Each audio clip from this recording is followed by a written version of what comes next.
So hey guys, welcome back to my channel TC films. আর আমাদের প্রত্যেক উইকে টিআরসিতে একটা করে নতুন এপিসোড আসে পডকাস্টে।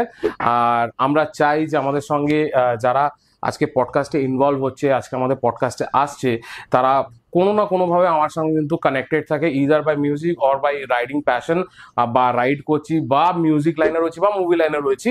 তো এর মধ্যে থেকেই চলে আসার আমি আপনাদেরকে প্রমিস করেছিলাম যে আমার শোতে আমি যে সেলিব্রিটি গেস্ট আমাদের থাকে তাদের সঙ্গে এসে একটা আমাদের ইউনিক স্পেশাল পডকাস্ট হবে। তো লাস্ট পডকাস্টে আপনারা দেখেছিলেন সিনেমাটোগ্রাফার ইন্দ্রকে, আর আজকে দেখবেন বলিউড টলিউড অ্যাক্টর যে রমরমা করে দিয়েছে আজকে বাজার একদম। সে আমার অনেক পুরনো বন্ধু, আমরা একসঙ্গে কাজও করেছি একটা শর্ট ফিল্মে, plus we are connected somehow by the biking roots. তো আজকে আমার সঙ্গে রয়েছে শুভরঞ্জন, আর শুভরঞ্জনকে আমি ওয়েলকাম করছি আমার শোতে। Shubhoranjan, thank you so much, তুই আমার শোতে এসছিস। আর it's a very new show, ঠিক আছে, খুব নতুনভাবে চালু করেছি শোটা। And this show is basically sharing your experience, your journey to the audience. কারণ দেখ, আমরা যখন কোনো কিছু করি উই আর সাকসেসফুল, যখন লোকে বলে না এই তো সাকসেস পেয়ে গেছে, তার পিছনে যে হার্ডওয়ার্ক, তার পিছনে যে ব্লাড অ্যান্ড সোয়েট আমাদেরকে ফেলতে হয়, দিয়ে আজকে যে জায়গাটা আমাদের দাঁড়াতে হয়, it's a very tough journey for each and every one. সবার পক্ষে কিন্তু সম্ভব হয় না, উই আর অল স্ট্রাগলিং, ঠিক আছে। তার মধ্যে থেকে যে উঠে আসার যে ব্যাপারটা আছে, সেই জার্নিটা কিন্তু আমরা আমাদের অডিয়েন্সের জন্য তুলে ধরতে চাই। তাহলে অডিয়েন্সও বুঝুক যে দিস লাইন লাইক বাইকিং বা তোর acting line is also not easy. মানে 9 to 5 জব যারা করছে, তারা যদি নিজেদেরকে আজকে বলে যে we are doing very hard work, তাহলে আজকে যে লাইনে আমরা রয়েছি সেই লাইনটা কতটা হার্ড ওয়ার্ক, কতটা স্ট্রাগলিং, সেটাও আজকে আমরা একটু আলোচনা করবো পডকাস্টের মধ্যে। Plus your journey from the biking roots to the acting, ঠিক আছে, তুই যে জার্নিটা করেছিস সেই জার্নিটা আমি আজকে জানতে চাই। তোকে তো এমনিও আমি জানি, প্লাস আমি নিজেও জানতে চাই। বাট একটা ভালো জিনিস যেটা আছে শুভরঞ্জনের আর আমার মধ্যে, আরেকটা কমনালিটি আছে, we are very techy person. ও সবসময় ইদার ফোনস বা ইয়ারপডস, কোনো টেকনোলজি, গ্যাজেটস। অ্যান্ড তার উপর আরেকটা জিনিস রয়েছে, he is like a gym freak. Okay gym করতেই হবে, and he maintain is a fitness guy. মানে আমি ওর দেখি তো শর্টস রিলস সারাক্ষণ, যে মানে যখন আমি ওকে প্রথম দেখেছি তোকে, তখন থেকে আজ পর্যন্ত কিন্তু আমি কোনো চেঞ্জেস দেখিনি। There has been no point, আমি তোকে আজ পর্যন্ত দেখিনি যে দেয়ার হ্যাজ বিন আ পোর্শন কি তুই বন্ধ করে দিয়েছিস। মানে ইউ আর দ্য পার্সন যে করছিস, এখনো করছিস, অ্যান্ড ডেডিকেটেডলি করছিস। So guys, let's welcome Shubho to my show. আর শুভর ব্যাপারে আমি বলবো, শুভ আজকে আমার এখানে দেখতেই পাচ্ছ রাইডিং জ্যাকেট পরে এসেছে। তো first we are going to start with some riding questions তোর সঙ্গে, biking and all this. And তোকে আজকে বলছি, তুই প্রথম আজকে রাইড কোথা থেকে করলি, আজকে কি রাইড করে এসেছিস আজকে? নমস্কার, আমার নাম শুভরঞ্জন মুখার্জি। দাদা, থ্যাংক ইউ আমাকে তোমার এই শোয়ে আসা, মানে এখানে ইনভাইট করার জন্য। আর আমিও নতুন ইন্ডাস্ট্রিতে, আমার কাছে নতুন শো পুরনো শো বলে কিছু হয় না, কিছু নেই। যদি এইরকম হতো তাহলে আমি জায়গা পেতাম না। সো এই জিনিসটা আমি বুঝি। আর কিভাবে আমি, আচ্ছা, ফার্স্ট কোয়েশ্চেন যেটা তুমি এখনই করলে, আমি কোথা থেকে আসছি। আমি প্রত্যেক সপ্তাহে চেষ্টা করি কোথাও একটা গিয়ে ঘুরে আসি। আজকে যেমন আমি কোলাঘাটে গেছিলাম, বাড়ির কাছে পিঠে, ওখানে গেছিলাম। আর এই জ্যাকেটটা পরে গেছিলাম, এই জ্যাকেটটা আমার ভাই আমাকে দিয়েছে। মোটরসাইকেল যখন আমি চালাই, আমি তিনটে জিনিস চেষ্টা করি, যদি আমি খুব লং রুটে যাই তখন আমি জ্যাকেট পরি, না হলে দুটো জিনিস ম্যান্ডেটরি আমার থাকে। First is my helmet and second is shoes. আমি দেখি অনেকেই ওরা চটি পরে মোটরসাইকেল চালাচ্ছে কিন্তু মাথায় হেলমেট আছে। আবার হেলমেটটা ওরা পুলিশের ভয়ে পড়েছে। কারণ আমি এটা কিভাবে বুঝি, ওরা হুকটা লাগায় না, এমনিতেই হাফ ফেস হেলমেট পড়েছে। প্রথমে ওরা এটা বুঝতে পারছে না যে পড়লে তো প্রথমে এটাই ছিটকে পড়ে। একদম একদম। সো আমি ফার্স্ট অফ অল আমি ফুল ফেস হেলমেট প্রেফার করি, আর সেকেন্ড আমি সবসময় ওটা ক্লিপ করে নিই। একদম। আর আমি বলে দিচ্ছি যে ও মানে যে কোনো লোকাল হেলমেট কিন্তু আমরা কেউ পড়ি না, we go for the best one, the premium one. আমি ওর হেলমেটটা দেখেছি, and he uses the SMK helmet. Exactly. আর যে জ্যাকেটটা পরে এসছে, এটা অন্য কোনো জ্যাকেট না, this is a riding jacket যেটা আমরা সবাই পরি, and this is an armoured jacket. It has got level 2 armored in the back, in the elbow, shoulder, এটা প্রোটেকশনের জন্য, প্লাস এটা মেস জ্যাকেট ও রাইনক্সের থেকে পড়েছে। And I am very happy যে জানিস তো অনেকের কাছে কিন্তু এডুকেশনটা নিয়েছে আমি বাইক চালালে পর কি কি সেফটি আমাকে নিয়ে চলতে হবে। লোকে ভাবে যে একটা হেলমেট পরে নিলাম আমার কাজ হয়ে গেল, আর যে কোনো মানে স্টার্চ পরে নিয়ে চলে যাচ্ছে বা কিছু। আমি 2-2.5 লাখ টাকা 3 লাখ টাকার বাইক যখন কিনতে পারছি, Y Kant I spend 5 or 6,000 for my own safety? At least 10% of the bike's expenditure you should spend on your Absolutely. this necessities. These are the একদম। necessities. একদম। Yeah. লোকে ওই জিনিসটা বোঝে না যে আজকে যদি আমার কিছু একটা অ্যাক্সিডেন্ট হয়, সবার প্রথমে কিন্তু এইটা যাবে। So you need to protect your head. So I'm very happy বা তুই ইন্ডাস্ট্রিতে থেকেও তুই রাইডিং করছিস and you are maintaining the safety. Trying to. একদম আমার ভালো লাগছে because you are wearing a Rhinos. আমি যখন সোলে By the way, this is very sweaty. I'm Very removing sweaty. it. Yeah, right now I'm removing it. আর সবাইকে একটা জিনিস বলে দিচ্ছি, এই জ্যাকেটস গুলো এক তো ওয়েট থাকে, আর দ্বিতীয় কথা হচ্ছে ইট ইজ লাইক কর্ডিউরা থাকে, দ্য মেটেরিয়াল ইজ কর্ডিউরা। সো এই কর্ডিউরাতে না হিট প্রচুর জেনারেট হয় ভিতরে। সো ইট ইজ ভেরি মানে ভিতরে আমাদের গরম লাগে, কষ্ট হয় প্রচুর। যখন রাইড করছি, তখন দেয়ার আর লাইক মেশ, যেখান দিয়ে হাওয়াটা ঢুকছে, পাস হচ্ছে। তো that time it feels comfortable. কিন্তু ঘরের ভিতরে বসলে তখন তো প্রচন্ড গরম লাগে। সো এবার তুই আমাকে বল যে তোর এই বাইকিং এর যে নেশাটা, আমি তো জানি নীলুর কথা। So what bike you ride and কত বছর ধরে রাইড করছিস? ওকে, বাইক রাইডিং আমার ছোট থেকে খুব ভালো লাগে। আমি ফার্স্ট সুপার বাইক দেখেছিলাম, if I am not wrong, it was R1 2001 or 2। সেই সময় সুপার বাইক বলতে আমি খুব ছোট, সেই সময় এড্রিনো বলে একটা বাইক পাওয়া যেত, ওটা সেমি ফেয়ারিং একটা বাইক। একদম একদম মনে পড়ছে। তারপরে চলে আসে charisma. not R. In fact, it was only Karizma. পরে ওটা আর লাগিয়েছিল, and that Yes, ZMR. yes. So it was Karizma R. That time I was in like class 1, HKG 1. সেই সময় থেকে আই ফলো বাইক। আমার বাইক খুবই ভালো লাগতো। বাইক তো সেই সময় চালাতে পারতাম না, তো বাবা জেঠুদের স্কুটার ছিল, তো স্কুটারের সামনে বসে আমি হ্যান্ডেলটা ধরতাম, খুব মজা পেতাম ওইটা। তারপরে সাইকেল আমার কাছে ছিল হিরো বাজ বলে একটা সাইকেল। আমি এটা 3-4 দিনের মধ্যেই শিখে নিয়েছিলাম চালাতে কিভাবে হয়। আমি এই বিষয়টা নিয়ে পরে আমার অভিনয়ের জীবনে কিভাবে বাইক রাইডিং ইনফ্লুয়েন্স করেছে আসছি। Nothing is easy. সেই সময়ও যখন সাইকেল চালাতে গেছি আমরা সবাই পড়েছি। কেউ অনেকে কি করে, পড়ে আর কি ওরা আর চালানোর চেষ্টা করে না, ভাবে যে ব্যথা লেগেছে আমি ছেড়ে দেবো, আর চালাবো না। তো এই কারণে ওরা সাইকেলটার থেকে একটা ভয় পেয়ে যায়, একটা ফোবিয়া চলে আসে। বাট যারা ওটাকে অতিক্রম করে বেরিয়ে আসে, ওরাই আর কি পরে গিয়ে সাইকেলও চালাতে পারছে, বাইকও চালাতে পারছে, স্কুটিও চালাতে পারছে, কারও চালাতে পারছে। আর এটা নয়, অনেকে পরে আবার শিখে না। আবার আমি অনেকজন থেকে এটা শুনেছি যারা সাইকেল শেখেনি, কিন্তু ওরা শিখেছে এই বাইকে। ফার্স্ট ওরা বাইকেই শিখেছে, ব্যালেন্সটাই বাইকে শিখেছে। আমি তোকে বলবো এটা আমার সঙ্গেই হয়েছে। আই এম দ্য 1% যে যখন আমি বাইক চালাই, সবার আগে আমারটা হচ্ছে পুরো উল্টো। আমি যখন ক্লাস 6 এ পড়ি, আমার বাবার RX-100 ছিল, ঠিক আছে, and also we had got little Enfield. তো এক্সপ্লোরার বলে একটা বাইক বেরিয়েছিল, দ্যাট ওয়াজ এনফিল্ড কোম্পানিরই ছিল, but it was like 3 gear bike, ঠিক আছে, একদম ছোট RX-100 এর মতন, বাট এনফিল্ডের ছিল ওটা।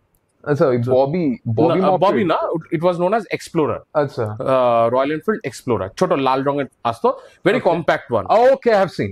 ঠিক আছে, ওটা 3টে গিয়ার আসতো, 175cc ওটা আসতো, ঠিক আছে। এবার আমার বাড়িতে দুটো ছিল, অ্যান্ড আমার বাবা একটু মানে কি বলতো, কেন একটু ভীতু টাইপের, মানে শেখাবো না, but he knows how to ride a bike. ও আমার বাবা কিন্তু ওই বাইকিং করতে এখান থেকে দূরে চলে যেত, হ্যাঁ, আমাকে করতে দেবে না। আচ্ছা, ভালো কথা, আমি আমার কাকাকে গিয়ে বললাম আমাকে শেখাও। তো বাই দ্যাট টাইম শেখাও বলেছি, তো আমাদের বাড়িতে তখন ফার্স্ট গাড়ি আসে, 4-wheeler, in the year of 2000, ঠিক আছে। তো আমি আগে গাড়ি চালানো শিখেছি, তারপরে বাইক চালানো শিখেছি, তারপরে সাইকেল চালানো শিখেছি, রিভার্সে আমার চলেছে, ঠিক আছে। তো ওটাই বললাম যে ওই যে ভয় পাওয়া, পড়ে যাওয়া, এগুলো লেগেই থেকেছে। আর I am a very strong study, আমার অত ভয় নেই, পড়বো, হাত পা কাটবে, কি হবে, রাইট, 2 দিন পরে ঠিক হয়ে যাবে, আবার চালাবো। কিন্তু ফিয়ার ফ্যাক্টরটা যদি কাজ করে না, তা কেউ চালাতে পারবে, রাইট। হ্যাঁ, যে আমি তোকে বলছি, যখন আমার বাবা একটা ফিয়ার ফ্যাক্টর কাজ করছে, যখন 4-wheeler চালাচ্ছিল, একটা ছোট্ট রিক্সার সঙ্গে একটা ধাক্কা লেগে গেছিল, ঠিক আছে, তারপর থেকে গাড়ি চালানো ছেড়ে দিয়েছে, বুঝে না আমার এই যে ফিয়ার ফ্যাক্টরটা যে তুই এটা বললি, এই ফিয়ার ফ্যাক্টরটা খুব কাজ করে। এক্স্যাক্টলি। আর আর তারপরে এটা 2001-এ মনে হয় আমি সেই সময় কাহো না প্যার হে বলে একটা ছবি এসেছিল, ওখানে if I am not wrong Honda fire blade দেখানো হয়েছিল। বাট ফায়ার ব্লেড তো সেই সময় আমি দেখতে পাইনি, আর আমার কাছে সব বাইক ফায়ার ব্লেড কি মানে সিবিআর ফায়ার ব্লেড কি বা R1 কি সব কটাই একই রকম ছিল, নিনজা কি আমার কাছে, আমি ওটাকে মানে ডিফারেন্সিয়েট করতে পারতাম না, খুব ছোট ছিলাম। আর তো একটা বাইক আমরা দেখতে পাই, that was a super bike 1000cc।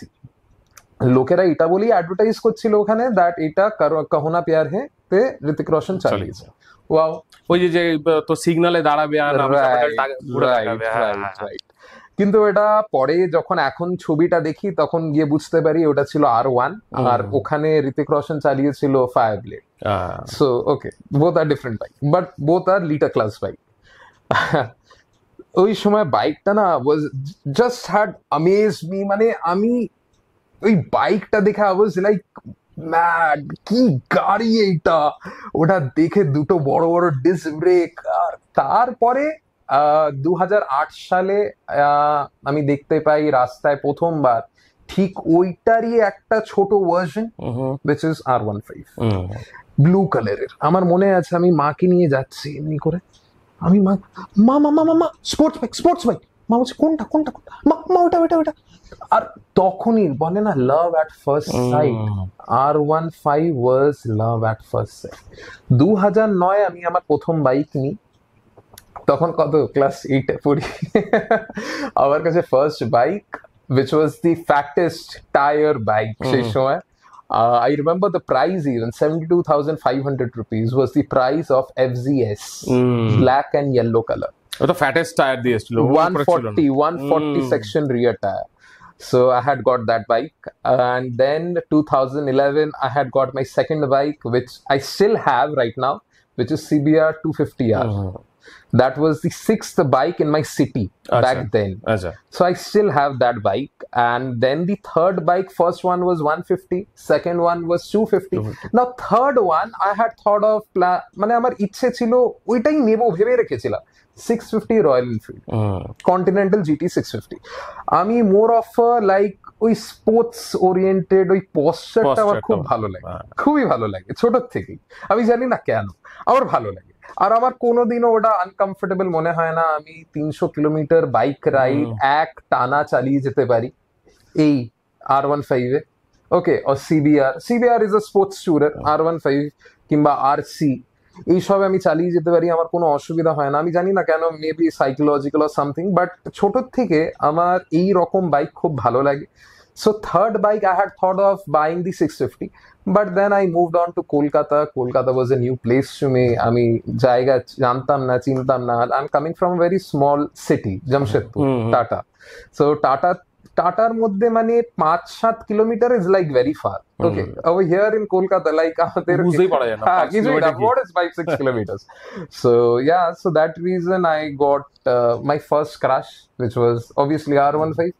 So I got চোখ বন্ধ করে আমি গাড়িটা টেস্ট ড্রাইভও নিই, আমি গেছি, আমি বললাম যে এই গাড়িটা নেবো, কালার আমি বললাম blue, because the first bike which I had seen R15 back in 2008 I had a like, তারপরে আমি আবার CBR নিয়েছি, কিন্তু একটা ছিল যে কোনোদিন যদি আমি R15 নিতে পারি আমি blue colour, and that suits you. আমি বাইকটার সঙ্গে তোর ফটো দেখেছি, and সামনেও দেখেছি বাইকটা, এখনো নিয়ে এসছে ও বাইকটা, ইট লুকস অসম।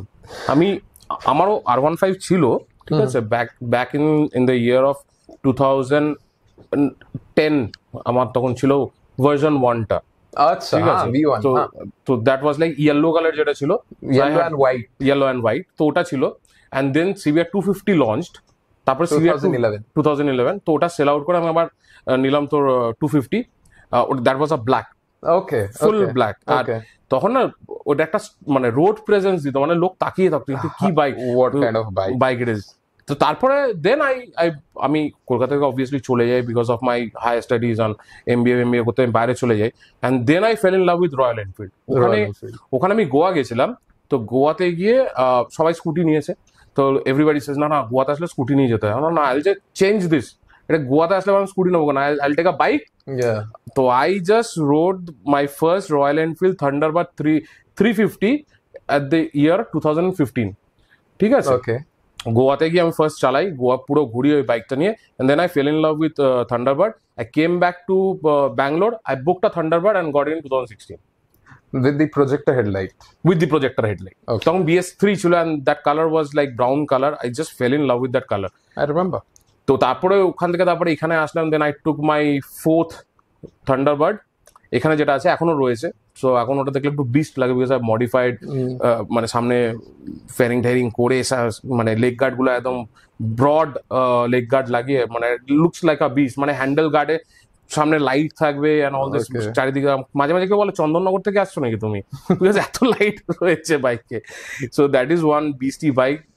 তো ওখান থেকে আমার থান্ডারবার্ড বা মানে রয়্যাল এনফিল্ড ব্র্যান্ডটার প্রতি একটা ভালোবাসা এসেছিল, দ্যাট ডুক ফ্লেভার। আমি অবশ্য পাইনি Duke flavour, by the time it was mute হচ্ছিল। বাট দ্যাট ওল্ড ফ্লেভার, যেটা ওই ফ্লেভারটা আস্তে আস্তে আস্তে আস্তে কিন্তু মিশে যাচ্ছে। But somehow I love that brand. তুই যে বললি না যে স্পোর্টস পশ্চারটা, somehow আমি ওই ক্রুজার পশ্চারটায় বসে না আমার খুব আরাম লাগতো, যে আরে আমি I can ride for 500-600 kilometres without a stress. Okay. তারপরে তো আমি এখন রিসেন্টলি হিমালয়ান নিয়েছি, বিকজ আই ওয়ান্ট, আমি না ওই অফ রোডিং অ্যাডভেঞ্চার করতে ভালোবাসি আর কি। So I just went for a Himalayan. Wow. তো আই হ্যাড দিস জার্নি, মানে তোর ওই স্পোর্টস বাইক থেকে নিয়ে now adventure tourer and a cruiser, এই দুটো রেখেছি। Okay. বেশ। বাইক আমার জানো আরেকটা কারণে কেন ভালো লাগে, ওটা হচ্ছে বাইক জিরো মেনটেন্স। বাইক আমার সিবিআর, আমি অনেক বছর পরে গিয়ে ব্যাটারিটা জাস্ট চার্জ করে যদি স্টার্ট করি, গাড়িটা কিন্তু একটা সেলফে অন হয়ে যায়। হ্যাঁ, তোকে একটা বেসিক মেনটেনেন্স করতে হবে, যে chain lubes and all those stuff, major কিছু করতে লাগে না, ইট ডাজন্ট রিকোয়ার্স এনিথিং, কিচ্ছু লাগে না। কিচ্ছু চাই না। হ্যাঁ, তোর একটা জিনিস করতে লাগবে, বাইকটাকে আইডলে স্টার্ট করে রাখতে হবে ফর 5 to 6 মিনিটস, জাস্ট, আর কিচ্ছু লাগবে না। অনেক সময় আমার সাথে এই জিনিসটা হয়েছে, যেটা আমি দর্শককেও বলছি, যে অনেকবার তোমরা এটা দেখবে যে আমাদের সঙ্গে আমরা পেট্রোল পাম্প আশেপাশে পাচ্ছি না, আর গাড়ির মধ্যে তেল খুবই কম আছে, আমি জানি যে আমি আটকে যেতে পারি, গাড়িটা কিন্তু ওই জায়গায়ও তোমাকে বের করে নিয়ে যায়। একদম। এই জিনিসটা আমার সাথেই কিছুদিন আগে হয়েছিল। আমি গেছি, আমার একটা বন্ধু আমাকে বলেছে লাইক 70-80 কিলোমিটার, আমি জানতাম না 70-80 কিলোমিটার, বললো 40 কিলোমিটার এর মধ্যেই। আর আমি জিজ্ঞেস করেছিলাম যে পেট্রোল পাম্প পাবো, বলছে হ্যাঁ ইজিলি। তো যেই রুটে গেছি ওখানে দেখছি আশেপাশে কোনো পেট্রোল পাম্প নেই। পেট্রোল পাম্প আবার পেলাম ইন ফ্রন্ট অফ এয়ারপোর্ট। তো আমার চিন্তা হচ্ছে এখন কি হবে রাত। আর আসার সময় আমি দেখলাম যে না, আমার গাড়িটা আমাকে ঠিক ওই জায়গায় নিয়ে, মানে পেট্রোল পাম্প অব্দি তো আমি পৌঁছে গেছি, আমার গাড়ি ধাক্কা দিতে হয়নি বা কাউকে আমাকে সাহায্যের জন্য কল করতে হয়নি। এটা আমি তোকে বলবো, এটা কি হয়, এটা আমার সঙ্গে হয়। It is a connection between you and the bike. যদি if you think that's only a machine, then it's a different story, but if you really love that bike, the bike will respond to you. Exactly. আমার বাইক কোনোদিন আমাকে ঝোলায়নি, to be very honest. আমার ক্যামেরার পিছনে যে আছে সুশোভন, ওর সঙ্গে তো আমি রাইড করি, আজ পর্যন্ত জিজ্ঞেস করি আমার গাড়িতে একটা পাংচার হয়নি। আমি রাইড করেছি, ওর গাড়ি প্রচুর পাংচার হয়েছে, রাইডে যাওয়ার আগে পাংচার হয়, ঠিক আছে, বাট আমার গাড়ি আজ পর্যন্ত কোনো রাইড বা কোথাও গিয়ে আমার পাংচারের কোনোদিন প্রবলেম হয়নি। আই থিঙ্ক আমার এই 6 বছর 10 ইয়ারে একদিন পাংচার হয়েছে কিছুদিন আগে। That is how the bike মানে লাভস মি। আমি যে কোনো এবড়ো রাস্তা যে কোনো নামিয়ে দিচ্ছি। আর আমাদের বাইকে কি হয় বলতো, তোর বাইকে যেমন টিউবলেস, হ্যাঁ আমি ওটার জন্যই এই বাইকের থেকে একটু আর কি মানে হিমালয়ান আমার খুব ভালো লাগে। হিমালয়ান যে নতুন 452 যেটা এসেছে, আই ওয়াজ হিয়ারিং দ্যাট এর মধ্যে একটা টিউবলেস রিম দেওয়া হবে, বাট মানে স্পোক রিম দেওয়া হবে, বাট টিউবলেস ওটা দেওয়া হয়নি। বা এই কারণে ওই গাড়িটার থেকে আমি একটু I am kind of sceptical. আমার ওর থেকে বেশি ভালো লাগছে guerrilla, because that has tubeless. I am really কিভাবে মানে তোমরা এই বাইক গুলো ব্যবহার করো। আমাদের একটাই প্রবলেম, আমাদের বুকে একটাই ভয়, যদি কোথাও পাংচার হয়ে যায় আমার গাড়ি, এক্স্যাক্টলি আই এম শেষ, ঠিক আছে, because you need to know how to replace the tube. তোকে জানতে হবে এটা। দ্যাটস হোয়াট আমরা শিখেছি, আমরা ওই টুল কিট এখন ক্যারি করি সঙ্গে। ওকে। যে আর আমরা কি করি যখন রাইড করতে যাই, since it's a tube tyre, we carry spare tube with us, কারণ আমাদের এই টিউব পাওয়া যায় না কোথাও। আচ্ছা। Because the size of Himalayan না, এক সাইজ ছোট টিউব পাবি, তাতে কি প্রবলেম হবে, তাতে তোর টায়ারটা ক্ষয়ে যাবে তাড়াতাড়ি। 2119 21-19 ফ্রন্ট ইজ 21, 21, রিয়ার ইজ 19 19। এবার যে সাইজটা আছে তোকে একটা সাইজ ছোট তোকে টিউব বসাতে হবে, তাতে কি হবে তোর মাঝখান থেকে টিউবটা খাওয়া স্টার্ট হয়ে যাবে। 18 এর টিউব পাওয়া যায়, হ্যাঁ। 17 তো আছেই, আছেই। 19 আমি জানি না, বিকজ আমার কোনোদিন প্রয়োজন পড়েনি। ওকে, তো that is a big big challenge আমরা নিয়ে ঘুরি, ঠিক আছে। তো আর কি বলতো, Himalayan is like ground clearance অনেকটা থাকে, অনেকটা। ঠিক আছে। তো তুই যে কোনো অফ রোডে যেতে পারবি, দ্যাটস দ্য রিজন আমি ওটা নিয়েছি। But to be very honest, যাদের টিউবলেস আছে যেমন তোর, you are very much safe, you are very much safe. তোর মাথায় টেনশনটা থাকবে নেই, না, একদম নেই। আমাদের থাকে ওটা, ওটা আমাদের সবার থাকে। অ্যান্ড এখন অনেক কিছু এসছে মার্কেটে, লাইক দ্য ফ্লুইড টাইপের, তুই টায়ারে ভরে নিয়ে চলে যা। নাইট্রোজেন না, there is a liquid that you have to put in the tube. তারপরে যদি ওখানে পাংচার হয় কখনো, যেই ওটাকে বার করে নিবি, বিকাম সলিড। ও ওয়াও। তো ওটা আবার একটা প্রবলেম আছে, ওটা 6 মান্থ পর পর তোকে টিউবটা ফেলে দিতে হবে, ওকে, বিকজ ভিতরটা পুরো কংক্রিট হয়ে যাবে, and the tube will not be working like the same. তো ওটা খুলে ফেলে দে আর নতুন টিউব লাগা। সো দ্যাট ইজ লাইক এখন এসছে মার্কেটে ওটা, বাট ফুল সাকসেস প্রুফ এখনো আমি পাইনি কোথাও থেকে রিপোর্ট। সো আমি আমার বাইকে করিনি, ওই ভয় নিয়ে আমাকে যেতে হচ্ছে। আর ওই যে তুই বলি না তোর কানেকশন, আমার কানেকশন আমার বাইকের সঙ্গে রয়েছে, সো আজ পর্যন্ত কোনোদিন ধোকা দেয়নি। আমার গাড়ির সঙ্গে হয়েছে, আমি বলবো আমি আমার গাড়ি নিয়ে একটা জায়গায় গেছিলাম, অ্যান্ড আমি যখন ফিরছি আমার গাড়ি ইন্ডিকেশন করছে I can go for 5 kilometre only, okay, 4 হুইলারে। তারপর আমি তো ভগবান ভাবছি ভাই কোনো ভাবে এয়ারপোর্টে আমাকে পৌঁছে দাও। পেট্রোল পাম্প কত দূর? এয়ারপোর্ট ওই যে Okay. সেম আচ্ছা, এয়ারপোর্ট, আচ্ছা, আমি আচ্ছা, আছি আচ্ছা। তোর নিবেদিতা সেতু দিয়ে আমি জাস্ট ক্রস করছি, আচ্ছা, সামওয়্যার ওই যে ময়লার যে ঢিপিটা রয়েছে ওইখানে, বলছে 5 কিলোমিটার। আমার বুকে না ঢপ ঢপ করছে, ওখানে আশেপাশে কোথাও কোনো পেট্রোল পাম্প নেই। ডিস্টেন্স কত ছিল? অ্যাপ্রক্সিমেটলি ধরে রাখ 8-9 কিলোমিটার হবে। ওকে, মানে +3-4। আমার তো ভয় হয়ে গেছে। সামহাও আমি পুরো এয়ারপোর্টে পৌঁছে গেলাম, এয়ারপোর্টে পেট্রোল পাম্পে ঢুকলাম, আমাকে বললো যে আর 1 কিলোমিটার যেত তোমার গাড়ি। নাইস। সো ওই বলে না যে কানেকশন, কানেকশন, এই জিনিসটা তো আমার R15, এই R15টার আমার বয়স, এটা 2020-তে নিয়েছিলাম অক্টোবর। এই গাড়িটা নেওয়ার পরে আমি এটা টেস্ট ড্রাইভ, যেমন আমি বললাম আমি টেস্ট ড্রাইভ নিইনি গাড়িটার। এই গাড়িটা নেওয়ার পরে আমি হঠাৎ একটা হুজুক হলো যে দেখি তো গাড়ির মাইলেজ কি রকম দিচ্ছে, because I had plan to buy 650টা নিলাম না এই কারণেই, because Kolkata was a new place to me.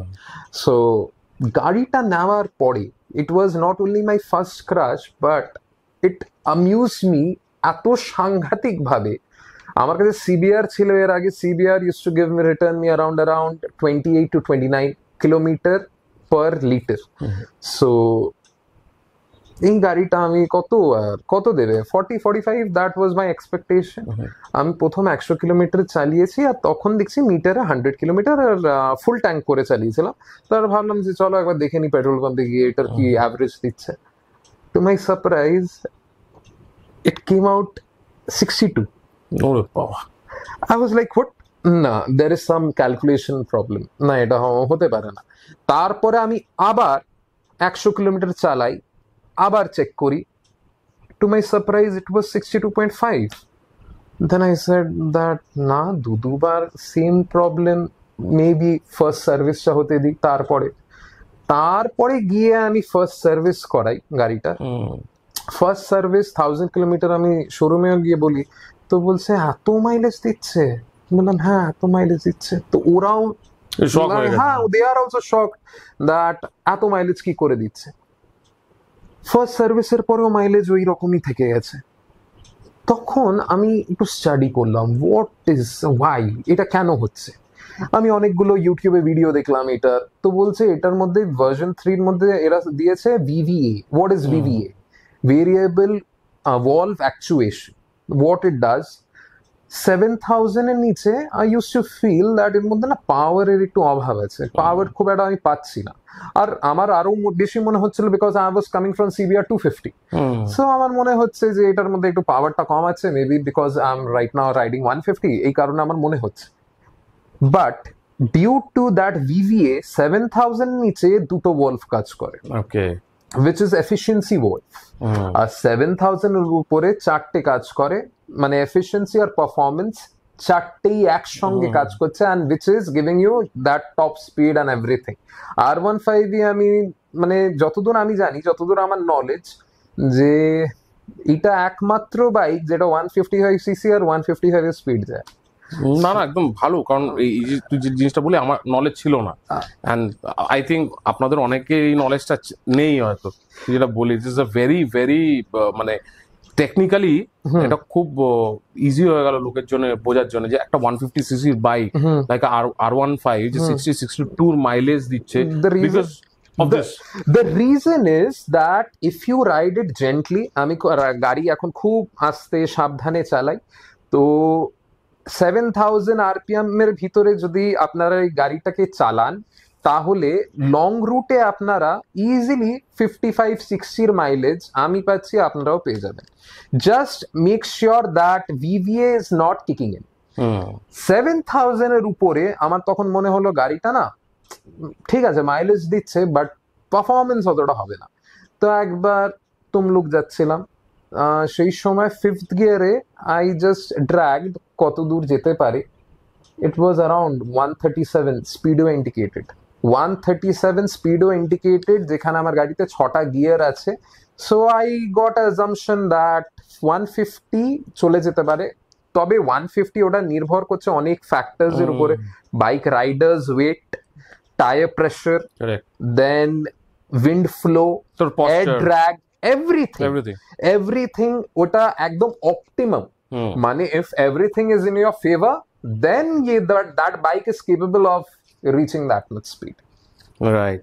তো মানে আজকে এরপরে আস্তে আস্তে আমরা একটা অন্য প্রসঙ্গে ঢুকে যাচ্ছি, ঠিক আছে? দ্য রাইডিংটা হলো আমাদের প্যাশন। এবার বল, মানে এতক্ষণ তো আমরা যেটা আলোচনা করলাম যে আমাদের বাইক, প্যাশন এন্ড রাইডিং, তো কত বছর ধরে রাইড করছিস? রাইড করছি আমার ফার্স্ট বাইক, ওকে রাইড করছি আমার বাবা আমাকে, আমি যেহেতু বলেছিলাম যে বাইক ওয়াজ মানে ছোট থেকে আমার খুব, I was very much passionate bike নিয়ে। আমার গাড়ি, আমার কাছে যেমন তুমি দাদা বললে তোমাদের বাড়িতে গাড়ি এসছে 2000, আমার বাবার কাছে নিজের গাড়ি আছে 98 থেকে, ঠিক আছে? সেই সময় আমার বাবা কার নিয়েছিল। কারের প্রতি না সে কোই রকম ফ্যাসিনেশন কোনোদিন হয়নি আমার, যে কারের স্টিয়ারিংটা হাতে নেব, because for me it was always adrenaline. এই রাশটা পাই যখন হাওয়াটা আমার গায়ে লাগে, ওকে, এই জিনিসটা কিন্তু আমি কারের মধ্যে বুঝতে পারি না। বাট আমার কাছে না জার্নিটা বেশি important. How M I going, right, okay, the way I am going, that is more important than the destination. So bike এই কারণে আমার কাছে খুবই স্পেশাল। বাবা আমাকে প্রথম বাইক চালাতে শেখায় 2006। তারপর আমার বন্ধু এরা সবাই, ওদের কাছে বাইক ছিল, they were all elder to me, so ওদের বাইক ছিল। 2008-এ ওদের বাইক ধাক্কা দিয়ে দিয়ে শিখতাম কিভাবে স্টিয়ারিংটা ধরবো, বিকজ সাইকেলের অনুপাতে আমার কাছে এটা কিন্তু অনেকটা বেশি হেভি, বাইকের হ্যান্ডেল গুলো ইটস ভেরি হেভি, ওকে, কারণ আমি সাইকেল চালাতাম যেহেতু, সো সাইকেলের কম্প্যারিজনে এটা অনেক বেশি হেভি। তো ওইটা আমি ওকে বলতাম, ভাই আমি গাড়িটা তো চালাতে চাই না, আমাকে জাস্ট তুই নিউট্রাল করে রাখ, হ্যান্ডেলটা খুলে দে, আর গাড়িটা জাস্ট আমি ধাক্কা ধাক্কা দিয়েই আর কি জাস্ট ফিল করবো। মানে I was so much passionate about bike riding, I use to do that, ধাক্কা দিয়ে দিয়ে নিয়ে যেতাম, আবার স্লোপ দিয়ে নিয়ে আসতাম, ওটাই আমার কাছে খুব ভালো লাগতো। তো বাইক নিজের আমার ফার্স্ট 2009, এখন হয়ে গেছে 2024, from last 15 years I have been riding. আর একটা তুই একটা ভালো জিনিস যেটা বললি না, যে বাইক ধাক্কা দিয়ে নিয়ে যাচ্ছে, মানে আমি তোর সঙ্গে যখন কথা বলছিলাম আমি আমার চাইল্ডহুড মেমোরিজে চলে গেলাম আবার সে ব্যাক করে। যে আমার মনে আছে আমি যখন, আমাদের দেশের বাড়ি হচ্ছে পলতায়, তো পলতায় না আমাদের ওই ফার্ম হাউস টাইপের রয়েছে, তো আমাদের একটা সামনে একটা লন রয়েছে, বড় লন, তো মাঝখানে একটা লিচু গাছ থাকতো। আমার কাকা বলতো, বিফোর ইউ স্টার্ট রাইডিং, গিয়ারে ফেলে গাড়ি চালানো, গাড়ি ধাক্কা দেওয়া শেখ। তোর কাজ হচ্ছে দিনে 30টা পাক মারবি শুধু বাইকে বসে, ঠেলে ঠেলে 30 বার ঘুরবি ওটার পিছনে। আমি বললাম এটা কেন? তো বলছে এটা এই কারণে, কারণ বাইক কখন তেল শেষ হয়ে যাবে তুই বুঝতে পারবি না, দ্যাট টাইম তোকে ঠেলতে হবে, আর তোর ওই ঠেলাতে তুই বুঝতে পারবি ওয়েট, স্টিয়ারিং, কতটা তোর জোর লাগবে, কতটা তোকে কাটাতে হবে। গাড়ি যখন মোশনে থাকবে ইট ইজ ভেরি ইজি, যখন তোর মোশনে থাকবে না, it is very difficult. Right তুই 200 মিটার ঠেলতে গেলে তোর দম বেরিয়ে যাবে। রাইট তো আগে ওটা শেখ, তারপরে তুই রাইডিং শিখ। রাইট অ্যান্ড আমি শিখেছিলাম RX 100। প্রথমে এক্সপ্লোরার শিখেছিলাম। তো এক্সপ্লোরারটা আমার খুব ভালো লাগতো। I was like in class 6। তো আমার পা পৌঁছাতো এক্সপ্লোরার, RX 100 পা পৌঁছাতো না আমার, ওই জন্য আমার ভয় লাগতো। Explorer was very light bike, RX 100 একটু ভারী ছিল। 100 ঠিক আছে, হ্যাঁ হ্যাঁ, একটু ভারী ছিল ওটা, আমার পক্ষে আমার না খুব ভয় হতো। মানে RX 100 আস্তে আস্তে আস্তে আস্তে শিখে শিখে শিখে দেন আমি RX 100 নিয়ে আর কি বেরোনো স্টার্ট করলাম। RX 100 আমার কাছে এখনো সেই বাইকটা আছে, ওয়ার্কিং কন্ডিশনেই আছে, বাট যেহেতু পেপারস নেই যে কারণে আমি নামাই না। So what I am planning is that ওই একটা কেউ বললো যে তোর ফর শো পারপাসে যদি তুই অ্যান্টিক তুই রেজিস্ট্রেশন করাস, তাহলে তুই ওটা শো পারপাসের জন্য দেখাতে পারবি, রাস্তায় নামাতে পারবি 1-2 দিন। তো আমি প্ল্যানিং একটু মডিফাই করবো ওটাকে। আমার একটা পুরোনো একটা ইয়ে আছে যে মডিফাই ক্রোম ডিজাইন একটা RX 100 করবো, অ্যান্ড দেন কোনো একটা মানে অডিশন মানে হয় না যেগুলো শোজ গুলো হয় অ্যান্টিক বাইক শোজ, ওখানে আমি আমার RX 100 নিয়ে যাবো। That is like 1986 model. RX 100 has its own heritage. হ্যাঁ, মানে ইউ কান্ট ডিনাই। না একদম না। ওই জিনিসটা ইয়ামাহা কে একদম রিভাইভ করেছিল সেই সময়। একদম একদম। ওর কম্পিটিশনে সুজুকি শর্টগান বেরিয়েছিল, সুজুকি স্যামুরাই বেরিয়েছিল, but no one competed with the RX 100 ফ্যাক্টরটা। মানে ওর ওই স্পিড, 2 স্ট্রোক ইঞ্জিনের যে এক্সস্ট নোটে যে এটা সুইট সাউন্ড, ওটা দিতে পারতো না। আর ও টুকপাক পিক আপ নিয়ে নিতে পারতো। শর্ট গিয়ারিং, এত শর্ট গিয়ারিং। আচ্ছা, in fact I had got the opportunity to ride. সেই সময় তো CBR ওয়াজ দি, মানে সেই সময় CBR আমার কাছে এমন ছিল দ্যাট এটার অনেক পিক আপ আছে। CBR এর থেকে কোন বাইকের বেশি পিক আপ আছে? That was Ninja 250। But Ninja 250 was extremely rare. Okay, CBR তবুও দেখা যেত, Ninja 250 parallel twin cylinder engine কোথাও দেখা যেত না। 33 bhp আর CBR 26 bhp। একটা দাদার সাথে আমার দেখা হলো, নিশান্ত ভাইয়া আমার দেখছি বাইকটা দেখছে, কথা হচ্ছে। আর বাইকার্সদের আরেকটা জিনিস যেটা হয়ে যায়, that is called biking brotherhood. একদম একদম একদম। আমি এই কারণে যখনই কাউকে দেখি রাস্তায়, যে মনে করে নাও তেল শেষ হয়ে গেছে বা ওদের কোনো অসুবিধা হয়েছে, আমি অনেকবার ওদেরকে টো করে সামনের পেট্রোল পাম্প, না হলে ওদের মানে ওরা যেই জায়গায় আমাকে বলতো, ওরা যদি চয়েস করতো যে এই জায়গায় আমি যাব, আমি যতই এক্সারসাইজ করি, আমার মনে আছে একবার আমি স্কোয়াট করেছি, তারপরে একটা পুরো ফ্যামিলিকে আমি টো করে ওদের জায়গা পৌঁছে দিয়েছি। আমার বাড়ি জামশেদপুর, ওই জায়গায় একটা দেখছি একটা খুবই নিস্তব্ধ একটা জায়গায় ওরা ওখানে ফেসে গেছে। তারপরে গিয়ে আমি বললাম কি হয়েছে আপনাদের? তো বলছে যে আমাদের গাড়ির তেল শেষ হয়ে গেছে। তো তারপরে দেখছি একটা হাজব্যান্ড ওয়াইফ আর বাচ্চা ছিল। আমি বললাম একটা কাজ করুন, আপনারা 3জনেই চড়ে যান। 3জনে উঠে যাবো? হ্যাঁ উঠে যান, আপনাদের স্কুটি ছিল সম্ভবত। So I was in my bike and আমি ওদেরকে টো করে পেট্রোল পাম্পে পৌঁছে দিয়েছিলাম। এটা তুই বলছিস এটা সব জায়গায় অ্যাপ্লিকেবল হয়। মানে আমাদের ব্রাদারহুড, এই ব্রাদারহুডের জন্য আমাদের যদি তেলও যদি রাস্তায় শেষ হয়ে যায় না, কেউ না কেউ তোকে হেল্প করবে, নয় তেল দিয়ে দেবে, নয় তোকে ডেস্টিনেশনে পৌঁছে দেবে নিয়ারেস্ট হেল্পে। আননোন হলে পড়ুক, এই একটা ব্রাদারহুড যেটা বলছিস না, এটা খুব ইম্পর্টেন্ট। সব জায়গায় কাজ করেছে আমাদের, সব জায়গায়। তো হ্যাঁ, তো ওই নিশান্ত ভাইয়া আমার বাইকটা দেখছে আর আমাকে বলছে যে বাইকটা খুবই ভালো। আমি বললাম হ্যাঁ দাদা ভালো। তো বলছে আমার কাছেও আছে। আমি বললাম আচ্ছা বাহ।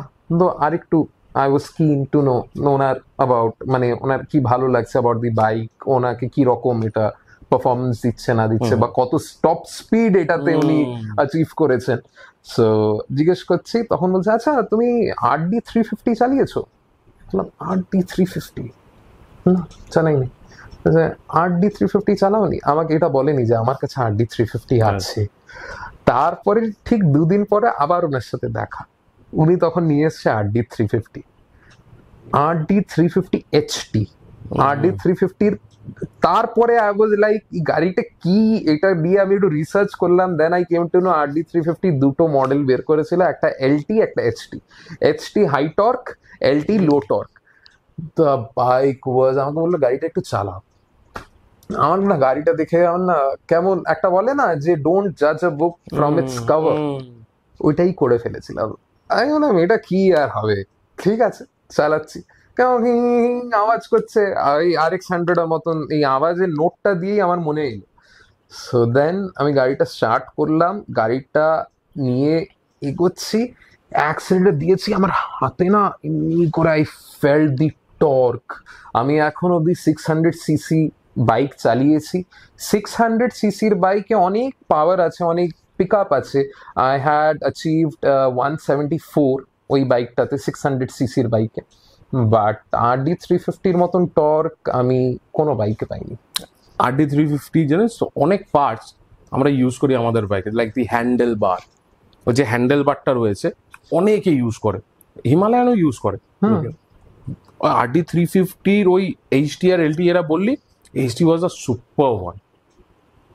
ওটা দেখতে ওরকম RX-100 এর মতন, দেখে তোর ওই ফিলটা আছে, মানে এটা কি বাইক, চালানোর পরে লোকে বলে যে এটা একটা বাইক, হ্যাঁ, এটা একটা bike, you feel that torque. আমি পুরো হাতে এমনি করে অনুভব করছি, এমনি করে উঠছে পিক আপটা। আমি আই ওয়াজ মেসমেরাইজ ওই বাইকটা চালিয়ে। আলটিমেটলি দেখতে হবে না, it's a Japanese bike, Yamaha is a Japanese bike, R1 R15 this are all Japanese bike. তো হবেই, এই জিনিসটা হবেই। এইবার we are just moving to তোর পার্সোনাল, এবার কিছু ইয়েতে চলে যাচ্ছি, মানে professional life, personal professional. So first we met in the year 2021, right? 2020 এন্ডে, 20 নভেম্বর, নভেম্বর, তোর মনেও আছে তাই? 8th November, right.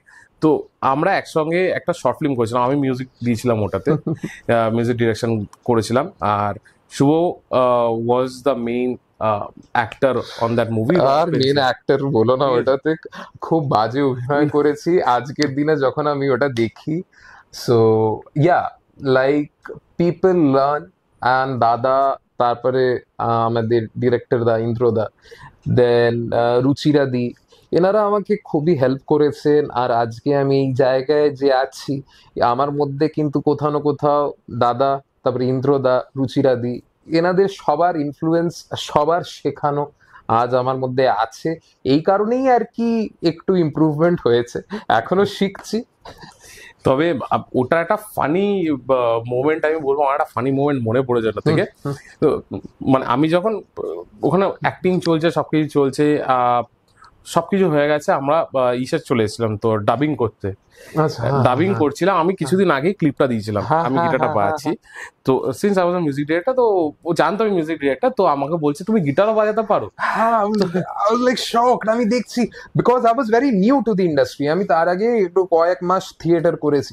আমি দেখছি দাদা কি সুন্দরভাবে গিটারটা নিল, আর আমার কাছে যদি কেউ গিটার দিত আমি জাস্ট ওটা পোজ দিতাম কেমন করে, এমনি করে জাস্ট ছবি টবি তুলতাম। But I was seeing that he is playing that, একদম দারুণ ভাবে বাজাচ্ছে।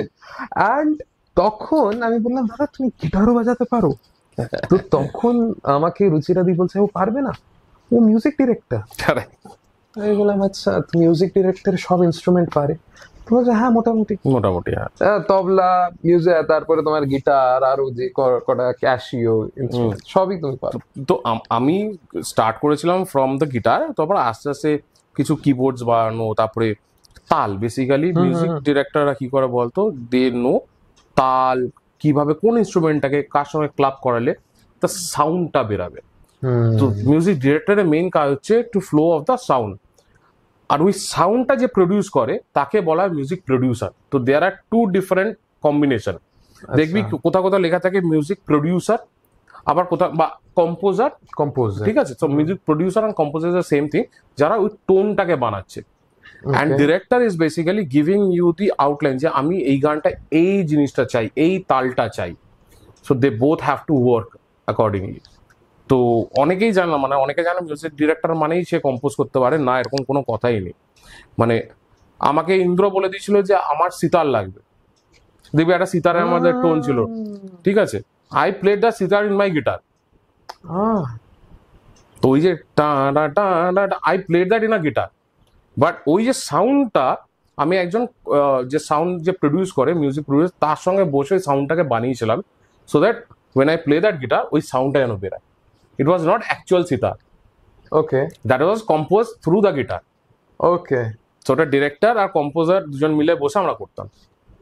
বাহ, তো this is how we came out with the tones and everything. তো আমার মনে আছে মানে শুভ যখন ওখানে অ্যাক্টিং করছিল, হি ওয়াজ ভেরি সিরিয়াস, আর প্রচন্ড সিরিয়াস। আমি একটা ছেলের প্রতি মানে আমি এর আগেও কাজ করেছিলাম, আমার দুটো খুব ভালো বন্ধু হয়েছিল ফ্রম দিস লাইন। এক হচ্ছে তুই, আর একটা হচ্ছে শন। শন মানে তোর যেটা কাজ করেছিস, আমি পরবর্তীকালে আসবো একটু পরে, শন মিত্র। আচ্ছা ঠিক আচ্ছা, আছে, হ্যাঁ হ্যাঁ হ্যাঁ, so I gain this to very good friend. সন্দেহ।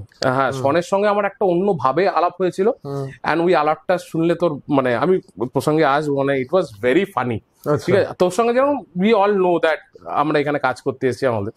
আমি আর শন যখন ঢুকছি, মানে আমার পিছনে গিটার ফিটার রয়েছে, ঠিক আছে, কারণ আমারও শর্ট ছিল in that movie, I was acting, মানে মিউজিকও করেছি প্লাস অ্যাক্টিংও করতে হয়েছে আমাকে। তো শনও ঢুকছে, আমরা দুজন লিফটে মানে সামনাসামনি। ও আমাকে জিজ্ঞেস করলো এটা থার্ড ফ্লোর যাবে, তাহলে আমি থার্ড ফ্লোর যাচ্ছি বলে, মানে আমাদের দুজনের মধ্যে একটা অ্যাটিটিউড নিয়ে আমরা লিফটে ঢুকেছি। ঠিক আছে, আমি তখনও জানতাম না যে Shon was the part of the movie মানে। ওকে, তো আমরা যখন ঢুকেছি, এরকম গেট রয়েছে, গেট দিয়ে খুলেছি, তখন দেখছি একটা লোক জাস্ট পা ক্রস করে একটা ডায়েরি নিয়ে কিছু লেখালেখি করছে। I thought is a producer. Okay, আর আমরা দুজন তাকিয়েছি, তুই ওকে এখানে কাজ করতে এসেছিস? ও বলছে হ্যাঁ, আমিও তো অ্যাক্টিং করতে এসেছি। বলছে আমিও অ্যাক্টিং করতে এসেছি। And আমরা দুজন বসে না ওই লোকটাকে বলছি স্যার আমরা এসেছি। হ্যাঁ, we thought that he was the producer. তো আমরা না খুব মানে ফার্স্ট টাইম আমি ফার্স্ট একটা কাজ করতে গেছি, অ্যান্ড শনেরও I think that was the first or second কাজ। আচ্ছা, তো শন আর আমি না একদম কাচুমাচু হয়ে গেছে, একটা প্রডিউসার, টল গাই, ঠিক আছে, ওই অমিতাভ বচ্চন স্টাইলের ঝুলপি ঢুলপি করা একদম, আর খুব কড়া ভাষায় কথা বলছে। হ্যাঁ আমি স্যার আমরা এসেছি, এরকম আমাকে বললো, বসো বসো। আফটার লাইক 10-15 মিনিটস ইন্দ্র ফিন্দ্র ঢুকলো, পরে জানতে পারলাম he was a side character artist. Okay, so that was very funny. তারপরে তারপরে আমরা হাসাহাসি করলাম, and then we came to know each other. তো এরকম ভাবে ফানি ফানি, যেমন তোর সঙ্গে আমার ওই ইয়ে তো হলো যে দাদা তুমি গিটারও বাজাতে পারো, and then I just played for you something, যেটা আমি পোস্ট করেছিলাম। তো এই এরকম কিছু ফানি মোমেন্টস এর জন্য না আরো ফ্রেন্ডশিপটা আরো ভালো হয়ে যায়, জানিস তো, আরো মেলোডিক হয়ে যায়, হুম, যদি আমার টার্মস যদি কথা বলা হয়। হ্যাঁ, তো মোমেন্টস যদি থাকে ইউ ক্যান শেয়ার। এখন যখন তুমি বললে আমি ওটাকে আবার রিকল করলাম, হ্যাঁ, আবার মনে করলাম যে হ্যাঁ এরকম হয়েছিল। So yeah, definitely. তারপরে কিছু কিছু শর্টসে বিকজ ও ঘুমিয়ে পড়তো, আর আমি ওর সঙ্গে ইয়ার্কি মারতাম যখন ঘুমিয়ে পড়তো। তুই তোর মনে আছে, তুই বলছিস যে আমার তো কোনো শর্ট নেই, আমি একটু একটু রেস্ট নিই, অ্যান্ড ওকে রেস্ট করতে দিয়েছিলাম, বাট আমি ওর আশেপাশে ফাজলামো করে বেড়াচ্ছিলাম তখন, ওকে শুতে দেবো না। বাট মানে আমরা কিছু ওরকম কিছু করিনি ফাজলাম, but it was a very funny. মানে আমরা যখন কোনো অ্যাক্টিং করি না, বিহাইন্ড দ্য সিনস আমাদের এত মজা হয় যে তার জন্য না বন্ডিংটা খুব ভালো হয়েছে। এক্স্যাক্টলি। আর এমন হয়ে যায় বন্ডিং যে দেখ আমাদের তো রোজ রোজ দেখা না, because you stay very near to my home, still দেখা হচ্ছে না। স্টিল দেখা হয় না due to some work pressure. কিন্তু ওই ওই জিনিসগুলো যখন রিকল করিস না, তখন আমরা কিন্তু একটা বেশ অন্য একটা আনন্দে চলে যাই। যখন ফোনেও কথা হচ্ছে তখনও যখন এইসব শেয়ার করা হয় যে আরে শুভ এটা মনে আছে তুই এমনি করেছিলিস, তো ইয়া। একদম। আর তারপরে আস্তে আস্তে এবার তোর জার্নিটা মানে ফ্রম মডেলিং তুই করেছিস, আমি আমার কাছে যখন মানে যখন তুই কাজ করছিলিস যখন, তখন I came to know Shubho as a model. ঠিক আছে, তো হ্যাঁ, তো তোর মডেলিং এ তুই ঢুকলি কোন ইয়ারে? 2018।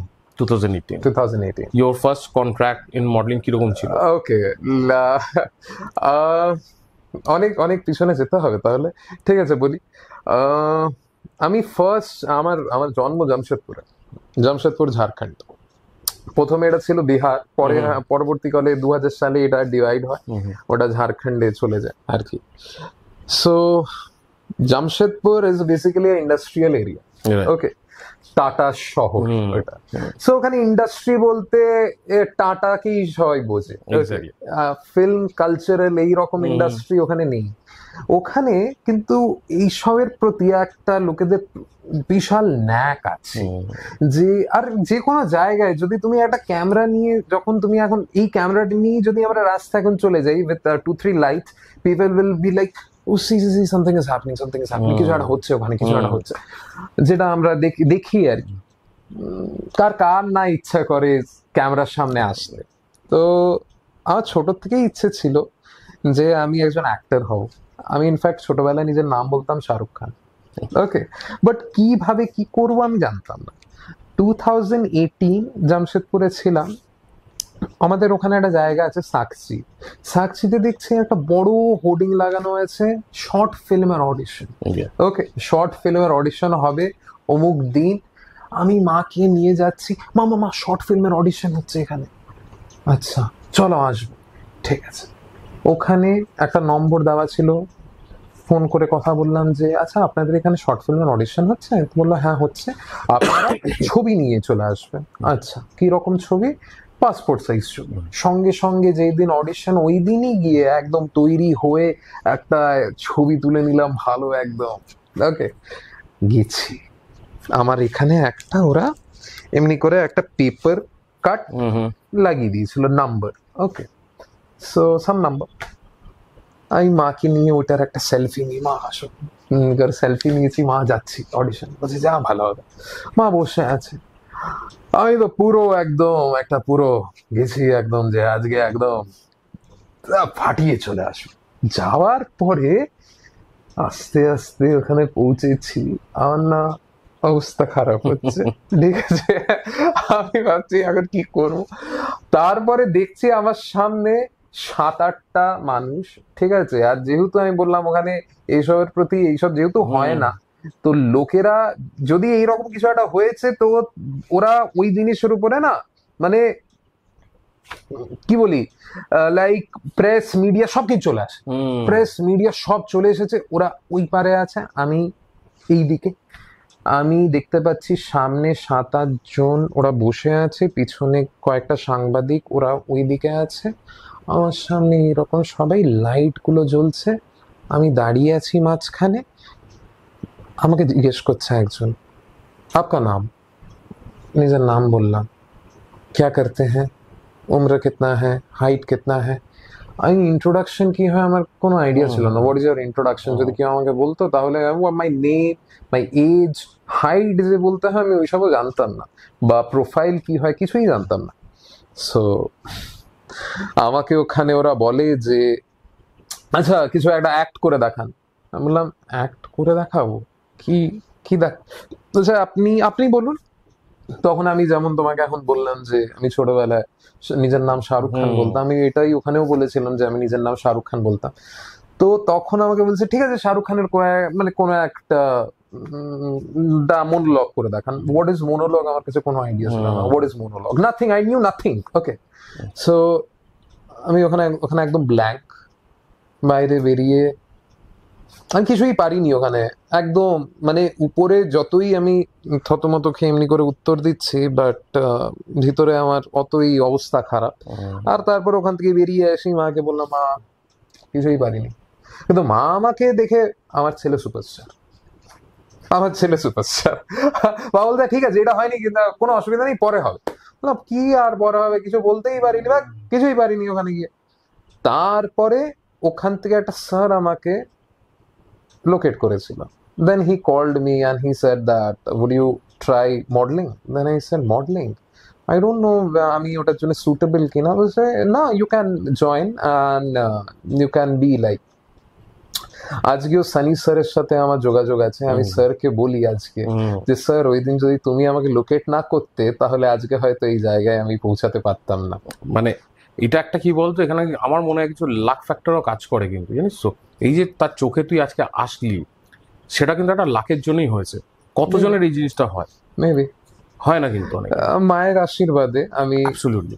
তারপরে ফার্স্ট আমি একটা পেজেন্ট শোতে যাই, অংশগ্রহণ করেছি। কোনো আশা ছিল না যে কি হবে, গেছি just. I one the title 2018. Then another pageant show, it was in a larger scale. Okay, Ranvijay was the grand judge. Okay, Over there also I got the second prize. I think আমি এটার ব্যাপারে জানতাম। Yeah, I got the second prize. Then third pageant, it was in Delhi. Okay, it was national level. Again won the second prize. So এইভাবে করতে করতে করতে করতে কিন্তু না, modeling was not giving me that kind of গেছি, but না I was not getting that kind of, যেটা আমি বলি না ওই অ্যাড্রিনালিন রাশটা আমি পাচ্ছিলাম না। ওকে, ইট ইজ হ্যাপেনিং, হচ্ছে, কথা বলতে শিখে গেছি লোকেদের সামনে। এখন যে কোনো প্রশ্ন কেউ যদি আমায় করে কিভাবে উত্তর দিতে হয়, যদি তুমি নাও জানো আমাদেরকে ওটা ওখানে মানে ওরা শেখায় যে যদি উত্তরটা তুমি জানো না তাহলে কিভাবে ওটাকে তুমি কাউন্টার করবে, ওইটা ওরা শেখায়। সো গেছি, এইসব হচ্ছে, but I am not getting that rush, adrenaline rush পাচ্ছি না। আমি তখন ভাবলাম না, this is not for me it's acting. Then 2019, I came to Kolkata and I started my journey. I started my journey from theatre. I started from theatre Nandikar. ওখান থেকে আমার যাত্রা শুরু। আর তারপরে 2020-তে আমাদের দেখা, 2021-এ আমি ভারতীয়ান্স করার সুযোগ পাই, দক্ষিণ ভারতের একটা ছবি, ওটার আমি নায়ক। তারপরে 2023-এ আমি রক্তবীজ করার সুযোগ পাই। এর মধ্যে আমি বলে রাখছি যে আমি জামশেদপুরে বড় হয়েছি, আর আমার নাম শুভরঞ্জন মুখার্জি, আমি প্রবাসী বাঙালি। আমি আমার স্কুলিং হচ্ছে Carmel junior college. My first language English, second Hindi. Bangla আমি লেখাপড়া কিছুই জানতাম না। নান্দিকারের কারণে আমি বাংলা লেখাপড়া শিখি। 2021 থেকে 2023 অব্দি আমি বাংলা লেখাপড়াই শিখেছি। ওকে এন্ড হ্যাঁ, আই হ্যাড ট্রাইড, এখানে হাত পা মারছি, ওখানে হাত পা মারছি, বাট নাথিং ইজ হ্যাপেনিং। ওকে, কয়েকটা টিভি অ্যাড এইসব করেছি। 2023-এ আবার রক্তবীজ করার সুযোগ পাই। তারপরে করতে করতে করতে করতে এখন সিরিয়াল জগদ্ধাত্রী 2024, পুবের ময়না যেটা এখন করছি 2024। আমি এবার প্রত্যেকটা একটা একটা করে এবার পার্টে আসবো, ঠিক আছে? তো তোর মডেলিং ক্যারিয়ারটা আমি যখন জানলাম, আমি এই পার্টটা একটু শেষ করে নিই। সে মডেলিং এ যারা এখন লাইনে রয়েছে, অনেকে কিন্তু মডেলিং থেকে অ্যাক্টিং এ ঢুকছে, অনেকে কিন্তু মডেলিংটাকে কন্টিনিউ করছে, যেরকম পেজেন্ট শুজ করছে বা মডেলিং করছে যেরকম। তো যারা মডেলিং করছে তাদের জন্য কিছু একটু টিপস তুই যদি বলে দিস, যে কি কি জিনিস লাগে। মানে it is not a rocket science, but কিছু তো তোর মধ্যে একটা লাগবে ফর মডেলিং। তো কি লাগবে তাদের জন্য, তাদের একটা রাস্তা দেখিয়ে দে। মডেলিং এর জন্য দুটো জিনিস তোমার প্রয়োজন। First is your physique. তোমার ফিজিকের একটা টাইপ হয়। Right now my physique is not like a model, it was never like a model. আমার সব থেকে লোয়েস্ট বডি ফ্যাট গেছে, if you can add, I will give you the picture, you add it on the video. It was 10% body fat. 10% body fat আমি achieve করতে পেরেছি। It was at the peak of my modeling days. So আমার কোনোদিনও ওই রকম চেহারা ছিল না যেটা একটা মডেলের দরকার, একটা সুপার মডেলের যেটা দরকার। সুপার মডেল কাকে আমরা বলছি? যারা আর কি not only nation wide, international shows যারা করছে, ওদেরকে আমরা like Milind Soman, like Arjun Rampal, this kind of physique is a model's physique. Right. At least you need to have the height of 5'11", and you need to have that kind of a physique. Right. That is the first criteria. So যারা ওইটা করছে, আমি ওদেরকে ওইটাই বলবো যে you need to maintain a extremely disciplined life. তোমাকে হ্যাঁ, অনেক জিনিস, অনেক আমরা যেটা দেখি না গ্ল্যামারাস, যে অনেক কিছু না আমাদেরকে প্রলোভন আমরা পাই, লাইক ওই পার্টিজ, এইসব যত তুমি কম রাখবে। হ্যাঁ, পিআর কানেকশনের জন্য তুমি যাও পার্টিতে, তুমি লোকেদের সাথে ইনভলভ হও, but your body is your temple, remember that. And if you respect your body, then your body will respect you. That is the first and the only criteria which I think that for modeling you need to have. Right. বাকিটা তো শিখিয়েই দেয় যখন কোথাও যাচ্ছিস, বাকিগুলো সব শিখিয়ে দেওয়া হয়। But this is the main factor, যেটা আমারও মনে হয় যে একটা মডেলিং করতে গেলে পর আমার এই জিনিসটা লাগবে। Self discipline is one of the thing, যেটা তো সবকিছু তো লাগবে, অ্যাক্টিং হোক মডেলিং হোক। Will come to that self discipline, কারণ আমরা এটা নিয়ে একটা আলোচনা করেছিলাম। So will come to that matter. এবার আমরা বলছি যে ফ্রম আমাদের লাস্ট যে ছবিটা আমরা করেছিলাম রং পেন্সিল, রং পেন্সিলের পরে তোর কোন প্রজেক্ট করেছিস? ভারতীয়ান্স করেছিস। তো ভারতীয়ান্সের ব্যাপারে একটুখানি যদি অডিয়েন্সকে কিছু বল, how you got selected for Bharatiyans, and shoot গুলো কোথায় কোথায় করেছিলিস, and then how you went to Mumbai, and it's a Bollywood movie, it is not like Tollywood movie, it's a Bollywood movie. The hall release হয়েছে and খুব শিগগিরই বোধহয় অ্যামাজনে আসছে। হ্যাঁ, ওটিটিতেও চলে আসছে। হ্যাঁ, তো একটু তুই বল ভারতীয়ান্সের জার্নিটা বল। ওকে, লাইক আমার কাছে সবটাই না, I was exploring right now also I am explorer. Okay, I believe bikers are explorers, আমরা যে কোনো রাস্তায় বেরিয়ে যাই আর উই Right. এক্সপ্লোর। সো আজও আমি I am a biker from heart, and রং পেন্সিল করতে গিয়ে আমি ক্যামেরা, তার আগে ইনফ্যাক্ট আমি ক্যামেরার সামনে কাজ করেছি, ডিএল লটারির একটা অ্যাড করেছিলাম, দ্যাট ওয়াজ ইন 2020। আমার এতটা দাড়ি ছিল, রাইট, কোভিডে আমার এত দাড়ি হয়ে গেছে। আমি প্রসঙ্গে আসবো, তোকে কাটতেও বলা ছিল হ্যাঁ, রং পেন্সিলের পেন্সিলের জন্যই কেটেছিলাম। সো রং পেন্সিল, ইনফ্যাক্ট তুমি জানো দাদা, রং পেন্সিল যেদিন আমরা ডাবিংটা করেছি তার পরের দিনই আমি গেছি ভারতীয়ন্সের অডিশন দিতে। ওকে, আর তারপরে জানানো হয়েছে that I have got selected. Okay, so রং পেন্সিলের পরে ভারতীয়ান্সের আমি মানে জাস্ট আমি বলবো দাদা, আজকের দিনে দাঁড়িয়ে সুযোগ পেয়েছিলাম আমি, যেমন রং পেন্সিলে তোমরা আমাকে সুযোগ দিয়েছিলে, ঠিক সেইভাবেই ভারতীয়ান্সেও আমার স্যার দিনরাত স্যার উনি আমাকে সুযোগ দিয়েছিলেন। আই আর মায়ের আশীর্বাদে আমি এই জায়গায় পৌঁছেছি। আমার কাছে সবটাই like what is Jimmy G, I didn't new what is, আমরা ওখানে ফ্যান্টম ক্যামেরায় শুট করেছি। আমি শুনছি পুরো সেটে সবাই মানে এটা নিয়ে খুব আলোচনা, দে আর লাইক অ্যামিউজড। কি হয়েছে? ফ্যান্টম ক্যামেরা এসছে, আমাকে সবাই বলছে ফ্যান্টম ক্যামেরা এসছে, ফ্যান্টম ক্যামেরা এসছে, ফ্যান্টম ক্যামেরা এসছে। আমি লাইক ফ্যান্টম ক্যামেরা, ওকে কি ফ্যান্টম ক্যামেরাটা কি? তখন বলছে ফ্যান্টম ক্যামেরা জানিস না? বললাম না। আচ্ছা ঠিক আছে, তুই একটা কাজ করবি, যেটা আর কি আমার একটা খুব বদ অভ্যাস ছিল, এখন ওটা অনেকটা আমি কাটিয়ে ফেলেছি, যেটা আর কি শর্ট দেওয়ার পরে আমি চলে যেতাম মনিটর দেখতে, শর্ট আমায় কেমন লাগছে দেখতে, কেমন করেছি দেখতে। এখন আর ওইটা আমি করি না। সো কেন করি না ওটা, রক্তবীজ যখন করতে গেছি তখন ভিক্টর স্যার আমাকে একটা কথা বলেছিল, ভিক্টর স্যারের ওই কথাটাকে আমি অনুসরণ করে আর কি ওই জিনিসটা আমি আর করি না। সো আমি, ও তো বলছে তুই তো যাবি এখন শর্টটা দেখতে, তুই নিজেকে দেখিস।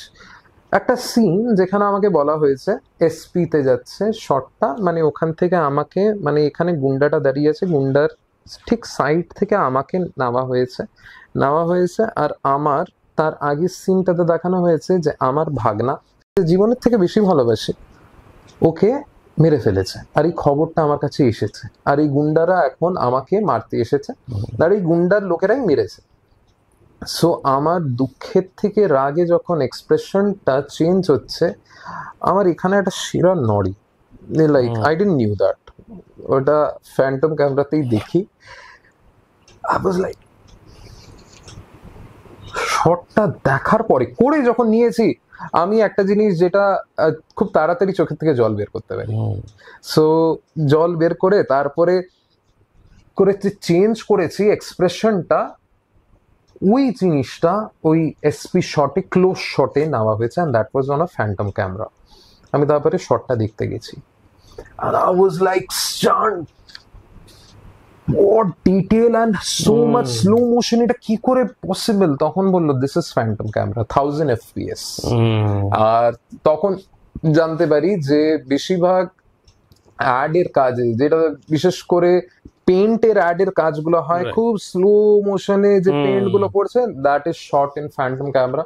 আই ডোন্ট নো, যেটা আর কি শুনেছিলাম পুরো ভারত মানে আমাদের পুরো গোটা ইন্ডিয়াতে ওটা 6-7 খানাই ক্যামেরা আছে, আর per day rent was around 1.3 lakh. ওইটা টেকনিশিয়ান আলাদা, ওনাকে, আর কোভিড এর সময় আমরা শুটিং করেছিলাম ভারতীয়ানসে, সো ওনাকে নিয়ে আসা হয়েছিল from the South industry, and he came, উনি সব সেট করেছিলেন। তো ফ্যান্টম ক্যামেরা, বড় বড় ড্রোন দেখতে পাই which can go up to the speed of 90 কারণ ড্রোনের কিলোমিটার। কিছু শট আমি দেখেছিলাম তোদের ট্রেলারের মধ্যে রয়েছিল, একটা গুন্ডাদের ইয়ে হচ্ছে দৌড়াচ্ছিস, Yeah, and yeah, that was shot by that drone। Right, so এই জিনিসটা আমি ওখানে দেখতে পাই, দ্যাট ড্রোন। আমি জিজ্ঞেস করেছিলাম, যেহেতু আমরা, যেটা তুমি প্রথমে বললে we are like gadget free, so ওই ড্রোনটা দেখে আমার এত ভালো লাগছিল, আমি জিজ্ঞেস করেছিলাম what is the top speed of this, so বলেছিল this can go up to 90 kilometre per hour. Wow, DJI বিরাট বড় একটা drone, white in colour, and অনেক কিছু আমি ওখান থেকে জানতে পারি, শিখতে পারি। খুব ছিলাম আমি, আমার এক্সপ্রেশনস গুলো খুবই ছিল, যেটা অনেকটা স্যার দিনরাত স্যার ওটাকে পলিশ করেছেন। আজকেও যখন আমি সিরিয়ালেও কাজ করছি, আমি দিনরাত স্যারকে নিজের ফুটেজেস গুলো পাঠাই যে স্যার আজকে এইরকম করলাম, আজকে সানি স্যার, দিনরাত sir, this people are the pillars for which I am over here right now. Absolutely. So I always carry them with me, like তারপরে নন্দিকার এই জায়গাগুলো আমার কাছে it's like a temple for me. আমি মনে করি যে আজকে যেখানেই যাচ্ছি, যার সামনেই আমি দাঁড়াচ্ছি, যেখানেই যার সামনে আমি কথা বলছি, ইনফ্যাক্ট আমার সঙ্গে কিছুটা তুমিও আছো, যখন যখন আমি যাই কোথাও, তোমরাই তো শিখিয়েছো আমাকে যে কিভাবে করতে হয় না করতে হয়। সো এই কারণে তোর এবার একটু ভারতীয়াংশ তো ক্যারেক্টারটা কি ছিল একটু যদি অডিয়েন্সকে বলে দিস। আমার ক্যারেক্টারটা খুবই পেট্রিয়টিক একটা ক্যারেক্টার ছিল ওখানে, আর ওটা আমার first film. I am the main hero of that film. সুযোগ পেয়েছি, মায়ের আশীর্বাদে আজকে ওই জায়গায় আমাকে হিরো করা হয়েছিল এটার। ওটা গত বছর 14ই জুলাই রিলিজ করে অ্যাক্রস ইন্ডিয়া।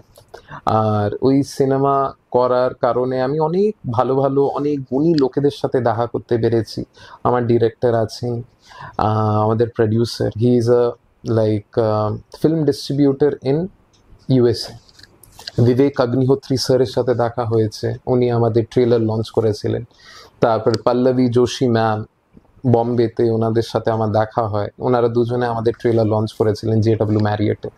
সো অনেক গুণী গুণী লোকদের সাথে দেখা করতে পেরেছি। তারপরে যখন প্রমোশন করতে যাই, দাদা তোমাকে একটা কথা বলেছিলাম, রিমেম্বার দ্যাট সামনে 7-8টা মানুষকে দেখে আমার অবস্থা খারাপ হয়ে গেছিল, আমি কথা বলতে পারছিলাম না।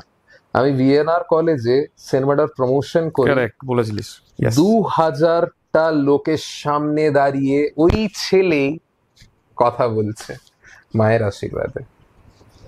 বলেও গেছিলিস আমাকে যে আমি যাচ্ছি দাদা ওখানে মুম্বাইতে, আর তোর সঙ্গে ফোনে কথা হয়েছিল তার আগে।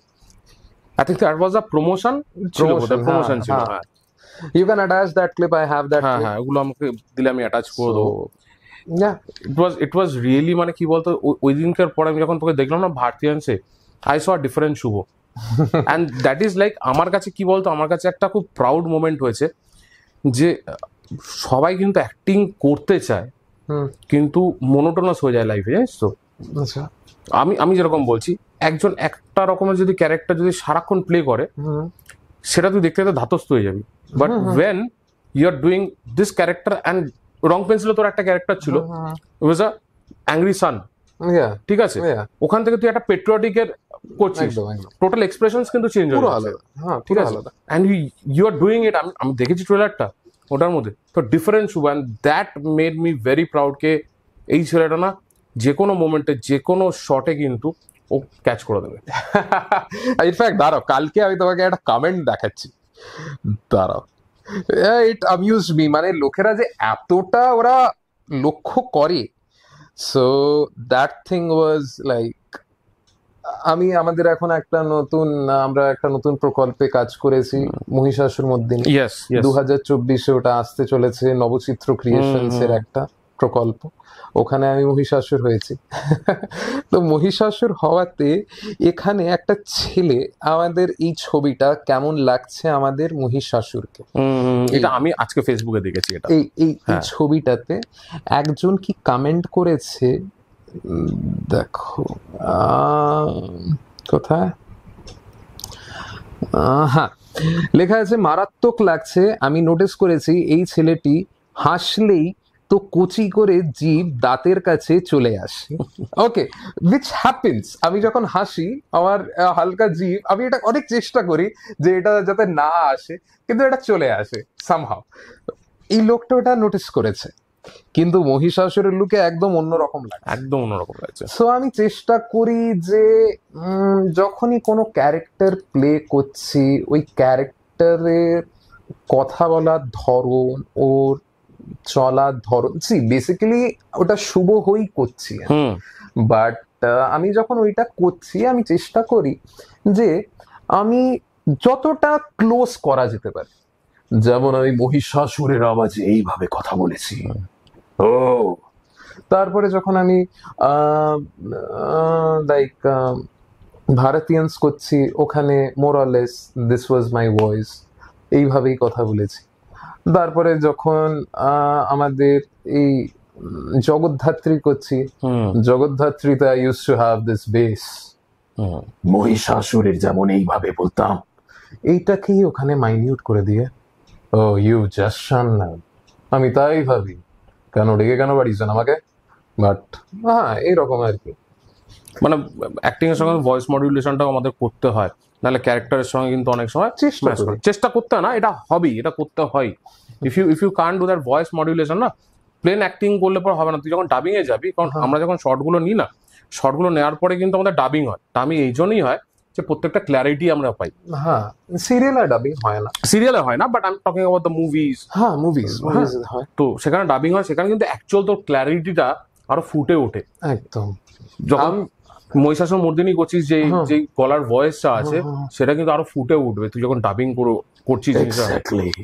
একদম এটাই। এই ভারতীয়ানস এর আমি নারেটর, আমি মানে when you will see the movie তোমরা দেখবে যে হিন্দিতে, আমাদের ওইটা হিন্দিতে আর তেলুগুতে রিলিজ করেছিল। সো আমি তেলুগু জানি না, তেলুগুতে অন্য কেউ নারেশন দিয়েছে, আমার আওয়াজ দিয়েছে, বাট হিন্দিতে নারেশন অ্যান্ড ডায়লগস মানে ডাবিং পুরোটাই আমি করেছি নিজেরটা। তো তোর ভারতীয়ানসটা খুব তাড়াতাড়ি বোধহয় অ্যামাজনে আসছে, খুব শীঘ্রই এটা অ্যামাজনেও আসতে চলেছে, আবার মানে এখন প্রোডাকশন করার চেষ্টা করছে ওরা, জিও সিনেমাতেও বলেছে। তো দেখা যাক, মানে কোথাও একটা তো চলে আসবে, ভালো কোনো জায়গাতেই আসবে, তোমরা সবাই দেখতে পারবে। একদম, আমরা চাইবো যে আপনারা দেখুন শুভর প্রত্যেকটা প্রজেক্ট, প্রত্যেকটা মুভিজ। আমাদের রং পেন্সিলও রয়েছে, আই গেস এমএক্স প্লেয়ারে রয়েছে, ওটাও দেখুন। দ্য জার্নি অফ শুভ, এরপরে যেটা আসবো সেটা হচ্ছে রক্তবীজ। রক্তবীজ, তো রক্তবীজে যেটা আসবো, রক্তবীজে আমার দুটো বন্ধুই কাজ করেছে, তুই একটা শন মিত্র, ঠিক আছে? তো শন হয়তো খুব শিগগিরই আসছে, বিকজ ও আই থিঙ্ক পুবের ময়নাতেও রয়েছে। তো পুবের ময়নাতেও আছে সন্ধ্যা, আবার সন্ধ্যা আবার আছে আর এটা সিরিয়াল করছে যেটা হলো শুভ বিবাহ। শুভ বিবাহ, কারেক্ট। তো ওখানে রয়েছে, তো হি ইজ অলসো কামিং। তো এবার আমি বলছি, তোরা যখন কাজ করতে গেছিস রক্তবীজে, ওয়ার ইউ গাইস মানে ফেস টু ফেস হয়েছিস কি? মানে এরকম হয়েছে যে আরে তুইও আছিস এই সিনেমায়? Actually I am from another team, okay. আমি ওখানে আছি, I am representing the president, okay, I am with the president of India and they are representing, if I am not wrong, Delhi পুলিশকে দে আর রিপ্রেজেন্টিং। সো আমাদের ক্লাইম্যাক্সের সিনে বোলপুরে আমাদের shooting হয়েছিল, তো ওখানে আমি আছি, ভ্যানিটিতে বসে আছি, আমি দেখছি হঠাৎ করে সন্ধ্যা, দাদা তুমি এখানে? হ্যাঁ আমি, কি গরম ওই জায়গায়, কোনো মানে একটা জায়গা পেয়েছি বসার, ওইটাই আমাদের কাছে অনেক। এতজন সবাইকে মানে আমরা ওই বাইরে কেউ টিকতে পারছিল না, এত গরমে আমরা শুটিংটা করেছি বোলপুরে। সো সবাই আমরা এসি রুমে বসে, মানে ওই ভ্যানিটিতে বসে আছি, এসি কিছুই কাজ করছে না, বাট হ্যাঁ সবাই একসাথে আছি, কথা বলছি, আর সন্ধ্যাকে দেখলাম, বেশ ভালো লাগলো, অনেক আড্ডা দিলাম। তারপরে সন্ধ্যা আবার যাচ্ছে শটে, সন্ধ্যা শট আলাদা যাচ্ছে, আমার শট আলাদা যাচ্ছে, আমরা একসাথে স্ক্রিন শেয়ার করিনি, বাট ইয়া মানে তুই ছিলিস, আমরা একসাথে ছিলাম, ভিক্টর স্যারের মানে মেজরের রোল করেছিস ওখানে, পুরো একদম সে একদম। আমি যখন দেখেছিলাম রক্তবীজে, সেটা চেনা, কারণ আমি তোকে দেখেছিলাম দাড়িতে, তারপরে তোকে দেখেছিলাম ভারতীয়ানসের গোপ নিয়ে, ঠিক আছে, অ্যান্ড দেন চেনা লাগছে, সেটাকে খুব চেনা লাগছে, মানে আমি এরকম দেখি আরে এটা তো শুভরঞ্জন, কারণ তুই পুরো একদম আর্মি ড্রেস এন্ড ক্যাপ ছিল, তাহলে এটা তো Shubhoranjan. And the moment I see Shon Mitra আছে, এটা তো শন মিত্র, সন্ধ্যার লুকটা ওইটাই ছিল। হ্যাঁ, শন ইউজুয়ালি ওই লুকেই থাকে সবসময়, তখন ও আচ্ছা, তো তোরা দুজনেই একসঙ্গে ফিল্ম করেছিস। আমি ভাবছিলাম যে এরকম হয়নি তো, আরে তুইও সিনেমাটা করছিস, আমিও করছি, আমি হলো তো এরকম খোঁজ, আরে তুইও করছিস। তো ইট ওয়াজ লাইক ভেরি ভেরি খুব খুব ভালো সিনেমাটা। আমি যখন রক্তবীজটা দেখেছিলাম, ইট ওয়াজ আ মুভি আমাদের প্রেসিডেন্ট, এক্স প্রেসিডেন্টের উপরেই করা হয়েছিল, প্রণব মুখার্জির উপরে। তো যারা দেখেনি তারা প্লিজ দেখুন রক্তবীজ, আর ডেফিনেটলি কমেন্ট করুন ওকে কেমন লাগলো অ্যাজ আ মেজর, শনকে কেমন লাগলো। ঠিক আছে? তো এইটা কথা বল যে তুই যখন শর্ট নিচ্ছিলিস, এনি ফানি মোমেন্টস হ্যাপেন, কারণ তুই ভিক্টর স্যারের সঙ্গে তুই আমি একদম একটাই ক্লোজলি কাজ জিনিস, করেছিস। হ্যাঁ আমি একটাই জিনিস বলতে চাই যে ভিক্টর স্যার ওই ওই ছবিটা করতে গিয়ে, রক্তবীজ করতে গিয়ে অনেক সিনিয়র অ্যাক্টার্সদের সাথে কাজ হুম। করেছি। তো ওই সিনিয়র অ্যাক্টার্সদের থেকে আমি অনেক কিছু শিখতে পেয়েছি। Victor sir, Victor sir is like a friend of mine. Okay, স্যারের সাথে স্যারের এক্সপিরিয়েন্স সম্বন্ধে আমি সব কিছু জেনে নিয়েছি ওই কদিনের মধ্যেই। আমরা 10-12 দিন শুটিং করেছি। 10-12 দিনের মধ্যে লাইক একসাথেই তো আমাদের সিন থাকতো সবটা। তো স্যারকে আমি জিজ্ঞেস করতাম, আচ্ছা স্যার আপনি একটু বলুন তো স্যার, এইরকম এইরকম আমার লাইফে হচ্ছে স্যার, এইরকম ক্র্যাক করতে পারছি না স্যার, এত স্ট্রাগল হচ্ছে স্যার, এই ওই সব। মানে I was going with the cons, অভিনয়ের কনস গুলো নিয়ে আমি ওনার কাছে যাচ্ছি, but that person has so much positivity. আমার সব কটা জিনিসকে উনি কি সুন্দরভাবে নিজের সাথে রিলেট করে ওটাকে প্রোজ করে দিতেন।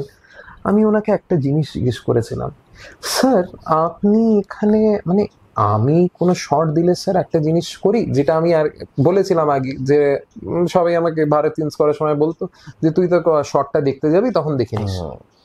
আমি স্যারকে বললাম, স্যার আপনি দেখতে যাচ্ছেন না, আপনার মধ্যে আপনি কৌতূহল হচ্ছেন না কেন, মানে কিউরিওসিটি কেন নেই আপনার মধ্যে? তো বলছে Shubho, that's not my job. আমি বললাম মানে sir, not your job, you are doing it sir, you are performing. Exactly, I am performing, but it's not my job. My job is only to perform. আমি তখন এই জিনিসটাকে বুঝেছিলাম। আজকে যখন আমিও সিরিয়াল করছি, আমিও কিন্তু আর দেখতে যাই না, আমি সবটা ছেড়ে দিই ডিরেক্টরের উপর। কারণ ডিরেক্টর দেখছে, ডিরেক্টরের অনুযায়ী যদি না হয়, তাহলে যেটা ভিক্টর স্যারও আমাকে বলেছিল যে এই জিনিসটা যদি আমার অনুযায়ী মানে ডিরেক্টরের অনুযায়ী যদি এটা না হয়, তাহলে এটা ডিরেক্টর আবার রিটেক নেবে। এখন আমার অনুযায়ী হচ্ছে হচ্ছে না, আমি তো কোনোদিনও নিজের পারফরমেন্স দেখে স্যাটিসফাই হই না। এটা অনেকের মধ্যে, আমারও আমি এটা আরো বেটার করতে পারি, এক্স্যাক্টলি, আমি এটার থেকে একটু বেটার করতে পারি, এক্স্যাক্টলি। বাট ডিরেক্টরের চোখে ওই জিনিসটা হয়তো বেটার লেগে গেছে। হ্যাঁ, ডিরেক্টরের কাছে এটা ওকে আছে। হ্যাঁ, অনেক সময় হয় যে ডিরেক্টরের সাথে তুমি আলোচনা করলে যে এটা তো হয়েছে, আমি আরেকটা দিতে চাই, এটার থেকে বেটার আমি দিতে পারবো, তুমি এটা রেখে দাও, আমি আরেকটা দিতে চাই এটার থেকে বেটার। ওই জিনিসটা ভিক্টর স্যারও আমাকে বলেছিল, ওই জিনিসটা হয়। কিন্তু আমি এই জিনিস নিয়ে কোনোদিনও I don't think about it, because director, এটা ডিরেক্টরের কাজ। ডিরেক্টরের অনুযায়ী যদি এটা না হয়, তাহলে এটা আমাকে আবার রিটেক করতে হবে। সো আমি খুব কুললি আমি দেখতাম আফটার আ শট, উনি খুব কুললি বসে থাকতেন এমনি এইভাবে। আর ওনার থেকে আরেকটা জিনিস আমি জিজ্ঞেস করেছিলাম, আচ্ছা স্যার আপনি কবে থেকে অভিনয় করছেন একটু বলুন স্যার। শুভ, আমি অভিনয় করছি যখন আমার 8 বছর বয়স, সেই সময় থেকে। যখন 8 বছর বয়স সেই সময় থেকে। ওকে, কোথায় স্যার? স্কুলে কলেজে করতাম। নো, স্কুল কলেজে, স্কুল কলেজে করতাম, কিন্তু আমাদের যারা আমার গুরু ছিলেন, they were all train. So আমি বললাম আচ্ছা স্যার, বাহ। তো তখন বলছে, আমি জিজ্ঞেস করলাম আচ্ছা স্যার আপনি তাহলে প্রফেশনালি কবে শুরু করেছিলেন? Then he said by the age of 30 আমি স্টার্ট করেছিলাম প্রফেশনালি অ্যাক্টিং করা। আমি বললাম আচ্ছা স্যার, হিরো কবে হলেন? বাই 38। স্যার 8 বছর, 8 বছরের একটা স্ট্রাগল পিরিয়ড। বলছে এখানেই তুমি ভুল বলে দিলে। মানে? তো বলছে স্ট্রাগল তো ছিল না। কোথায় স্ট্রাগল? আমি ওটা, যেটা তুমি স্ট্রাগল দেখছো, আমি ওটা স্ট্রাগল দেখি না।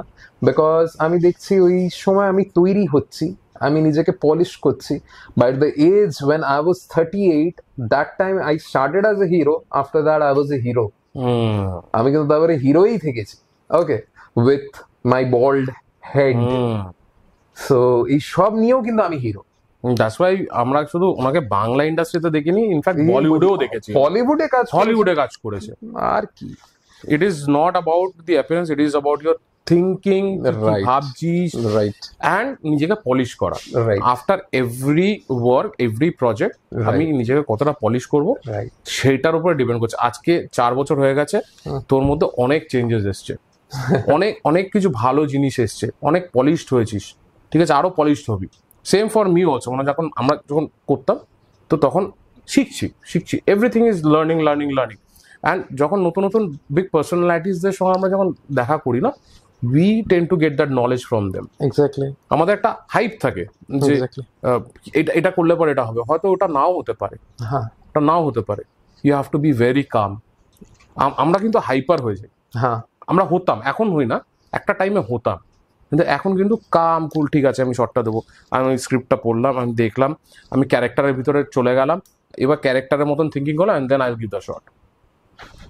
So this is like the polished way of working. আগে তো আচ্ছা স্ক্রিপ্ট আছে, আচ্ছা তুমি বলো তো কি হবে কি হবে কি হবে, আচ্ছা ঠিক আছে আমি যাচ্ছি শর্টটা দিতে, মানে এরকম একটা হাইপারনেসে চলে আসলো না শর্ট। আমার যখন প্রথম আমি শর্ট দিয়েছিলাম না, আই ওয়াজ ভেরি হাইপার, হ্যাঁ পারবো আমি পারবো আমি পারবো আমি পারবো। আমি ভুলে যেতাম যে আমার থেকেও বড় বড় এক্সপিরিয়েন্স লোক কিন্তু বসেছে বিহাইন্ড দ্য ক্যামেরা, যেটাকে দেখে অভ্যস্ত, তারা বলতে পারে ভাই তোর এই মুখের এক্সপ্রেশনটা কিন্তু যাচ্ছে না, যাচ্ছে না। You have to give this expression. আবার তোকে বলতে হয় এক্সপ্রেশনের সঙ্গে তোর ভয়েস যাচ্ছে না আবার, হ্যাঁ, so you have to give that voice. Acting যখন আমি করতে যাই তখন একসাথে 4টি জিনিস মাথায় রাখতে হবে। It is more of a meditation for me. So প্রত্যেক দিন যখন আমি দিনটা শুরু করি, ঘুমের থেকে ওঠার পরে আমি আমার মাকে দিয়ে আমার দিন শুরু হয়, তারপরে মেডিটেট করি আমি। আমি কিছুক্ষণ একটা পার্টিকুলার জিনিসের উপরে ফোকাস করি, আর এটা আমাকে অভিনয়ের জার্নিতে খুবই হেল্প করেছে। আর আমি বলবো যারা আর কি অভিনয় করতে ইচ্ছুক বা যারা করছো, এই জিনিসটা হয়তো তোমরাও করে থাকবে, which is focusing on particular part. এটা তোমাকে অনেক জিনিসে সাহায্য করবে। আগে আমার একটা টেন্ডেন্সি ছিল যে দাদা তুমি প্রথম থেকে অনেকগুলো প্রশ্ন আমি করেছি, ঠিক আছে, ওই প্রশ্নগুলো আমি খুব কনসেন্ট্রেটলি আমি ওটা শুনলাম, আর তারপরে কমা কমা কমা দিয়ে আমাকে ওটা কিন্তু কমপ্লিট করতে হবে, আমি কোনোটা কিন্তু ছেড়ে দেবো না। ওইটাকে মানে অনেকবার এমন হয় না, আমরা কিছু বলতে বলতে তারপরে হঠাৎ ওটা ইন্টারাপ্ট হয়ে যাই, তারপরে ভুলে যাই কি বলছিলাম জানো, সামনের মানুষটাও মনে রাখিনি।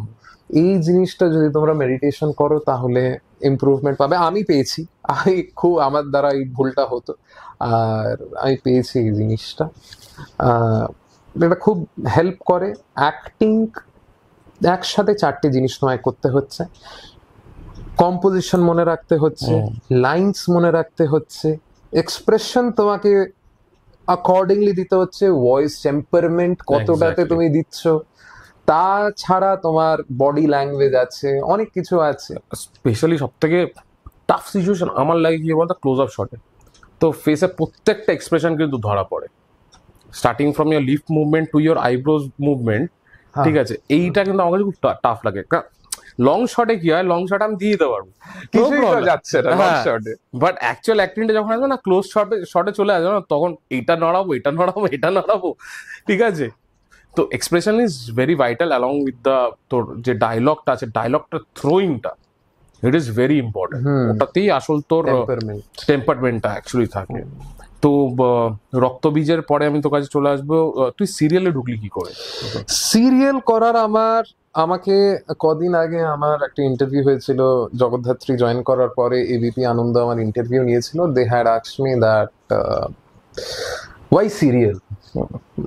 বড় পর্দার থেকে ছোট পর্দায় এই ট্রানজিশন দেওয়াটা তো আমরা খুব সাধারণত দেখি না, কেন? কিংবা যখন আমি গত বছর ফিল্ম প্রমোশন করছি ভারতীয়ানসের, আমাকে আরাত্রিকা সিটি সিনেমার একজন জার্নালিস্ট, উনি আমাকে জিজ্ঞেস করেছিলেন দ্যাট শুভ তুমি দৌড়ে নিলে না, মানে আমরা দেখি লোকেরা প্রথমে হামাগুড়ি দিচ্ছে, তারপরে হাঁটতে শিখেছে, তারপরে আর কি দৌড়াচ্ছে, তুমি তো প্রথমেই দৌড়ে নিলে। আমি না বুঝতে পারিনি, আমি বললাম মানে তুমি প্রথম সিনেমা থেকে শুরু করলে, তারপরে সিরিয়ালের মাঝখানে কিছুই করোনি তো, মানে নাথিং ইন বিটুইন, আর ডিরেক্ট মুভি।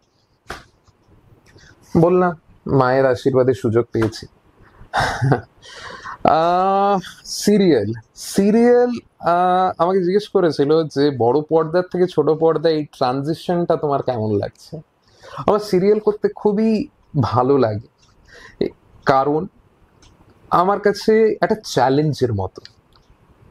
চ্যালেঞ্জ বলতে আমি একটা এমন রাস্তায় বেরিয়ে গেছি, আমি রাস্তাটা জানি না, এই রাস্তার অবস্থা কি, ঠিক আছে, মানে স্ক্রিপ্ট কি আসবে, আমার ডায়লগ কি, আমায় কি করতে হচ্ছে, খুব শর্ট টাইমে আমায় করতে হয়।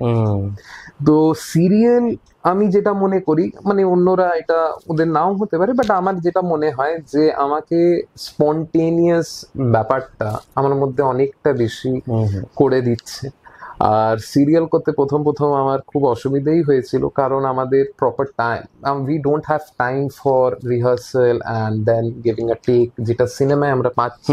আমরা ওয়ার্কশপ করছি, তারপরে একটা প্রপার সিন আলোচনা হয়ে আমরা খুব কম শুটিং করি। মানে সিনেমাতেও আমরা 10 ঘন্টা 12 ঘন্টা শুটিং করছি, বাট ওইটা হচ্ছে 3টে সিন, 2টো সিন, খুব বেশি 4টে 5টে সিন। মানে আমি এটা ভারতীয়ন্সের কথা বলছি। আর আমাদের পশ্চিমবঙ্গে 7-8খানা সিন আমরা একদিনেও নিয়েছি, এইরকমও দেখেছি।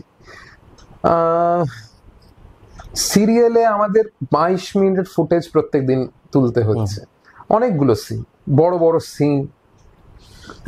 এমন হয়েছে যে আধা ঘন্টা আগে আমার কাছে স্ক্রিপ্ট এসছে, আমাকে কম্পোজিশন মনে রেখে ডায়লগ, তারপরে টেম্পারমেন্ট, এক্সপ্রেশন সবকিছু দিয়ে আমাকে করতে হচ্ছে। তো এইটা কোথাও না কোথাও আমাকে চ্যালেঞ্জ করছে and improving me as an actor.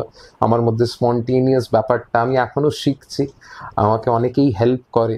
আমাদের পুরো টিম, যখনই এখন পুবের ময়না করছি, এর আগে জগদ্ধাত্রী, আমাকে পুরো টিম আমাকে হেল্প করে, আর এইভাবেই আর কি এগিয়ে যাচ্ছি। এইবার আমি তোকে যাচ্ছি জগদ্ধাত্রী, ওর ক্যারেক্টারটা যেটা এসেছিল, it was a negative character, grey shade character. তো ক্যারেক্টারটা আমরা সবাই দেখেছি, আমার বাড়ির লোকও দেখে, অ্যান্ড ফুটে উঠেছিল তো ক্যারেক্টারটা। আচ্ছা, থ্যাংক ইউ। মানে ইউ বিকাম ভেরি ফেমাস আমার মনে হয় ওই ক্যারেক্টারটার জন্য। আমি বাবাকে বলছিলাম, বাবা আমি জানো তো শুভর সঙ্গে কাজ করেছি। আমার বাবা অত পাত্তা দেয় না আমাকে, ঠিক আছে, পাত্তাই দেয় না। তুই কাজ করেছিস? আমার বাবা ফটো আছে, তুই এডিট করে নিয়েছিস, ফটো এডিট করতে জানিস তো, ফটো এডিট করে নিয়েছিস। না বাবা, আমি শুভর সঙ্গে না, হতেই পারে না। দেখ তো কত বড় লেভেলের অ্যাক্টিং করছে জগদ্ধাত্রীতে, হি ফলোজ জগদ্ধাত্রী। ওকে, ঠিক আছে, আমার বাড়িতে কিছু চলুক না চলুক, জগদ্ধাত্রীটা চলবে আমার বাড়িতে, ঠিক আছে। অ্যান্ড কিছুতেই বিলিভ করতে চাইনি যে আমি শুভর সঙ্গে এর আগে শুট করেছি। তো আমি তারপরে ফটো দেখেছি, বাবা আজকে আমি দেখাবো, আমি বলছি দেখো আমার পডকাস্টে শুভ আসবে, ঠিক আছে, আমি তোমাকে দেখিয়ে দেবো। সো বাবা এটা তোমার জন্য, ঠিক আছে, তুমি এবার বিশ্বাস করে শুভ অ্যাকচুয়ালি এসছে। নমস্কার আঙ্কেল। তো আমার মা অ্যাকচুয়ালি খুব আসতে চেয়েছিল, মাকে তো তুই চিনিস, আমরা তো আমাদের যে ইভেন্টটা হয়েছিল আমাদের সিনেমা, তো তখন মা এসেছিল, ইউ গাইজ স্পোক।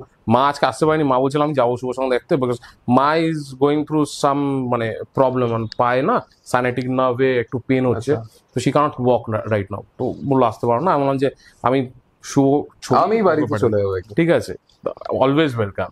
তো এইবার আমি তোর কাছে আসি যে ক্যারেক্টারটা তুই যখন করেছিলিস, how tough was that character? একদমই না। আজ অব্দি আমি মনে করি না যে, আমি শুনেছি অনেকেই বলে যে অভিনয় যখন ওরা করতে যায় ওদের কাছে এই জিনিসটা খুবই চ্যালেঞ্জিং ছিল বা কিছু। আমি মানে দেখো, সবাই নিজের নিজের এক্সপিরিয়েন্স নিয়ে আর কি বলে দাদা, তো আমি অন্যদের এক্সপিরিয়েন্সকে চ্যালেঞ্জ করছি না, আমি রেসপেক্ট করি ওনাদের এক্সপিরিয়েন্সকে।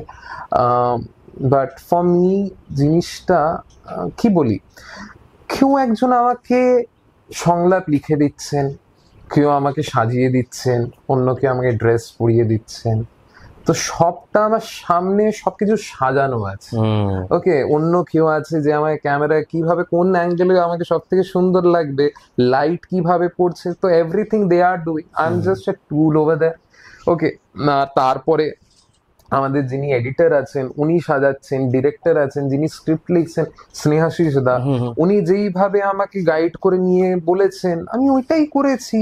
মানে see I was not able to give my 100। Okay, আমি নিজেও কোনোদিন স্যাটিসফাই হই না নিজের কাজে।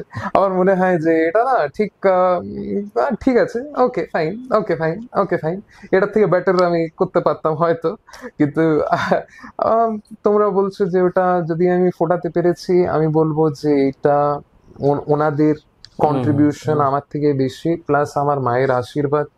আর আমি যখনই অ্যাক্টিং করতে যাই আমার তো মনে হয় না যে আমি কাজ করছি, I just go and I just chill, and the best part about acting for me is that I don't have to be myself. I am right now a different character altogether. I'm playing a different character, and that is the best thing. আজকে আমার যা ইচ্ছা উন্মাদ ভাবে রাস্তায় আমি হাসছি চিল্লাচ্ছি, ওইটাও একটা character for me. I can do that. আমি শুভ হয়ে হয়তো ওই জিনিসটা করতে পারবো না, কিন্তু একটা ক্যারেক্টার ওই রকম পাগলা টাইপের রাস্তায় চিৎকার করছে নাচছে, ওই জিনিসটাও যদি আমার ইচ্ছে হয় কোথাও, তো ওটা কিন্তু ওই ক্যারেক্টারটা করতে পারি। এই এই যে কথাটা বললেন আমার একটা জিনিস মনে পড়ে গেল। I did a film with Shon, তুমি বোঝো না? তো দ্যাট ওয়াজ তামাক। হ্যাঁ তো that was a Hindi short film, সেটা ইউটিউবে অ্যাভেলেবেল রয়েছে। তো সেইখানে আমার যে ক্যারেক্টারটা ছিল, it was like a mask man, guitar বাজাবে উন্মাদ হয়ে পাগলের মতন। That shot I gave in the Rajarhat new টাউনে, ঠিক আছে? খুব কনজাস্টেড বাস ফাস যাচ্ছে, অ্যান্ড আমি এরকম শর্ট দেওয়ার জন্য দাঁড়িয়ে আছি রাস্তার মধ্যে, বাস ফাস সব দাঁড়িয়ে গেছে। তো দেখা যায় না কে এটা, কে মানে মুখের মধ্যে ওরকম মাস্ক আর ওরকম গেট আপ পরে, আর গরমের মধ্যে করছিলাম, তার মধ্যে একটা শ্রাক পরেছিলাম, ইয়া। তো ওরকম বাজাচ্ছি আর পুরো রাস্তা জ্যাম হয়ে যাচ্ছে। তো আস্তে পাশ থেকে একটা পুলিশওয়ালা সরো, এই গাড়িগুলো সরো, গাড়িগুলো সরো, ঠিক আছে? বাট করতে হচ্ছে, ক্যারেক্টার বলে আমাকে করতে হয়েছে। রাস্তার মোড়ের মাথায় দাঁড়িয়ে আমি গিটার বাজাচ্ছি এরকম করে। ওটা তুমি কিন্তু ন্যাচারালি কোনোদিন করতে পারতে না। সেটা আমি পারবো না কোনোদিন করতে, because that was a character. আমি করতে আর খুব ভালোবেসেছি, ভালো লেগেছে যে সবাই এসে দাঁড়িয়ে যাচ্ছে সামনে, মানে উই অল লাইক দ্যাট। তো ওটা আমাদের হয়েছিল, দ্যাট ওয়াজ লাইক হাইট, মানে এরকম যাচ্ছে আর লোকের ফটো তুলছে, তাই জানেন আমি আমি ছিলাম ওটা, my face was not revealed, but ওরকম ছবিটা তুলছে, ঠিক আছে? লোকে এসে দেখছে, বলছি খুব বদ্ধ উন্মাদের মতন গিটার বাজাচ্ছে মাঝে রাস্তায়। But I love that reaction, মানে পাবলিক রিয়াকশনটা আমার খুব ভালো লেগেছে। তো পরবর্তী হলো ওই চায়ের দোকানে চা খেতে গেছিলাম, বলছে দাদা আবার আবার শুট করবে না তুমি এরকম পাগলের মতন? বললাম পরে যদি পাই এরকম পাগলের রোল তো ডেফিনেটলি আমি করবো তোমাদের জন্য। তো I love those reactions from the people. Exactly. আর ওটা ওই রোলটা পাওয়ার পিছনে আমার কারণ আছে, বিকজ আমি মিউজিক করতাম। তো দের ওয়াজ আ পলিশ সং, ট্রিও ম্যান্ডালিনি বলে একটা, তিনখানা মেয়ে গান গায় জাস্ট উকুলুলি নিয়ে, আর তিনজন না ভোকালের, তিনটা ভোকাল একই লেয়ারে গায়, অ্যান্ড দোজ আর অ্যাকোস্টিক, মানে কোনো স্টুডিওতে না, জাস্ট ওটা ফোনের মধ্যে নিয়ে গান গায়। তো দেয়ার ওয়াজ আ পলিশ সং, আমার ওটা খুব ভালো লেগেছে, and I made a remix of it. ওটা তো যেরকম নর্মালি একটা উকুলিলিতে বাজাচ্ছে, I made a proper music ওটার জন্য, প্রপার ট্র্যাক যেখানে ড্রামস বাজছে, গিটার বাজছে, একটু ডিজে রয়েছে, and that I was playing on that mask পরে একদিন ওরকম লাইট জ্বালিয়ে আমি ওটা ট্র্যাকটা বাজিয়েছি, and that Indra saw somehow, and then he call আমার এই ক্যারেক্টারটাই লাগবে। তাহলে এই ক্যারেক্টারটা লাগবে মানে না, তুই যে মাস্ক পরে রয়েছিস, তুই যে ওই গিটারটা নিয়েছিস, আর তুই যে ড্রেসটা পরে আছিস, I need all this three না প্যাকেজ, অ্যান্ড তারপরে তামাক হলো। তো শুভ, এরপরে আমার যে কোয়েশ্চেনটা আছে, যেটা একটা খুব ইম্পর্টেন্ট কোয়েশ্চেন, তোকে অনেকে হয়তো করেছে, ঠিক আছে? তো অ্যাকচুয়ালি আমার কোয়েশ্চেনটা একটু ডিফারেন্ট হবে এটার তরফ থেকে, মিথ বাস্টিং করি একটুখানি, কারণ তুই দুটোতেই কাজ করেছিস, আই মিন বড় পর্দায়, ছোট পর্দায়, ঠিক আছে?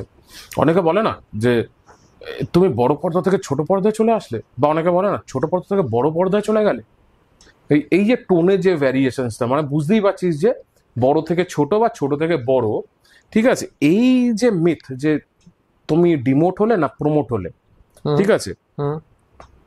তো এইটা আমি জানতে চাই, এটার মিথটা আমরা একটু আজকে অডিয়েন্সদের জন্য বা অন্য যারাই কোয়েশ্চেনটা করুক না কেন, এর পরবর্তী অ্যান্সারটা যেন এখান থেকেই পেয়ে যায়, যে এটার পিছনে রিজন কি আছে। মানে এটা শুরু, ইফ আই এম নট রং, এটা শুরু হয়েছিল, লোকেরা এটা বলতো আগে যে আমার জার্নি কিন্তু থিয়েটার থেকে শুরু। সো লোকেরা বলে যে স্টেজে উঠলে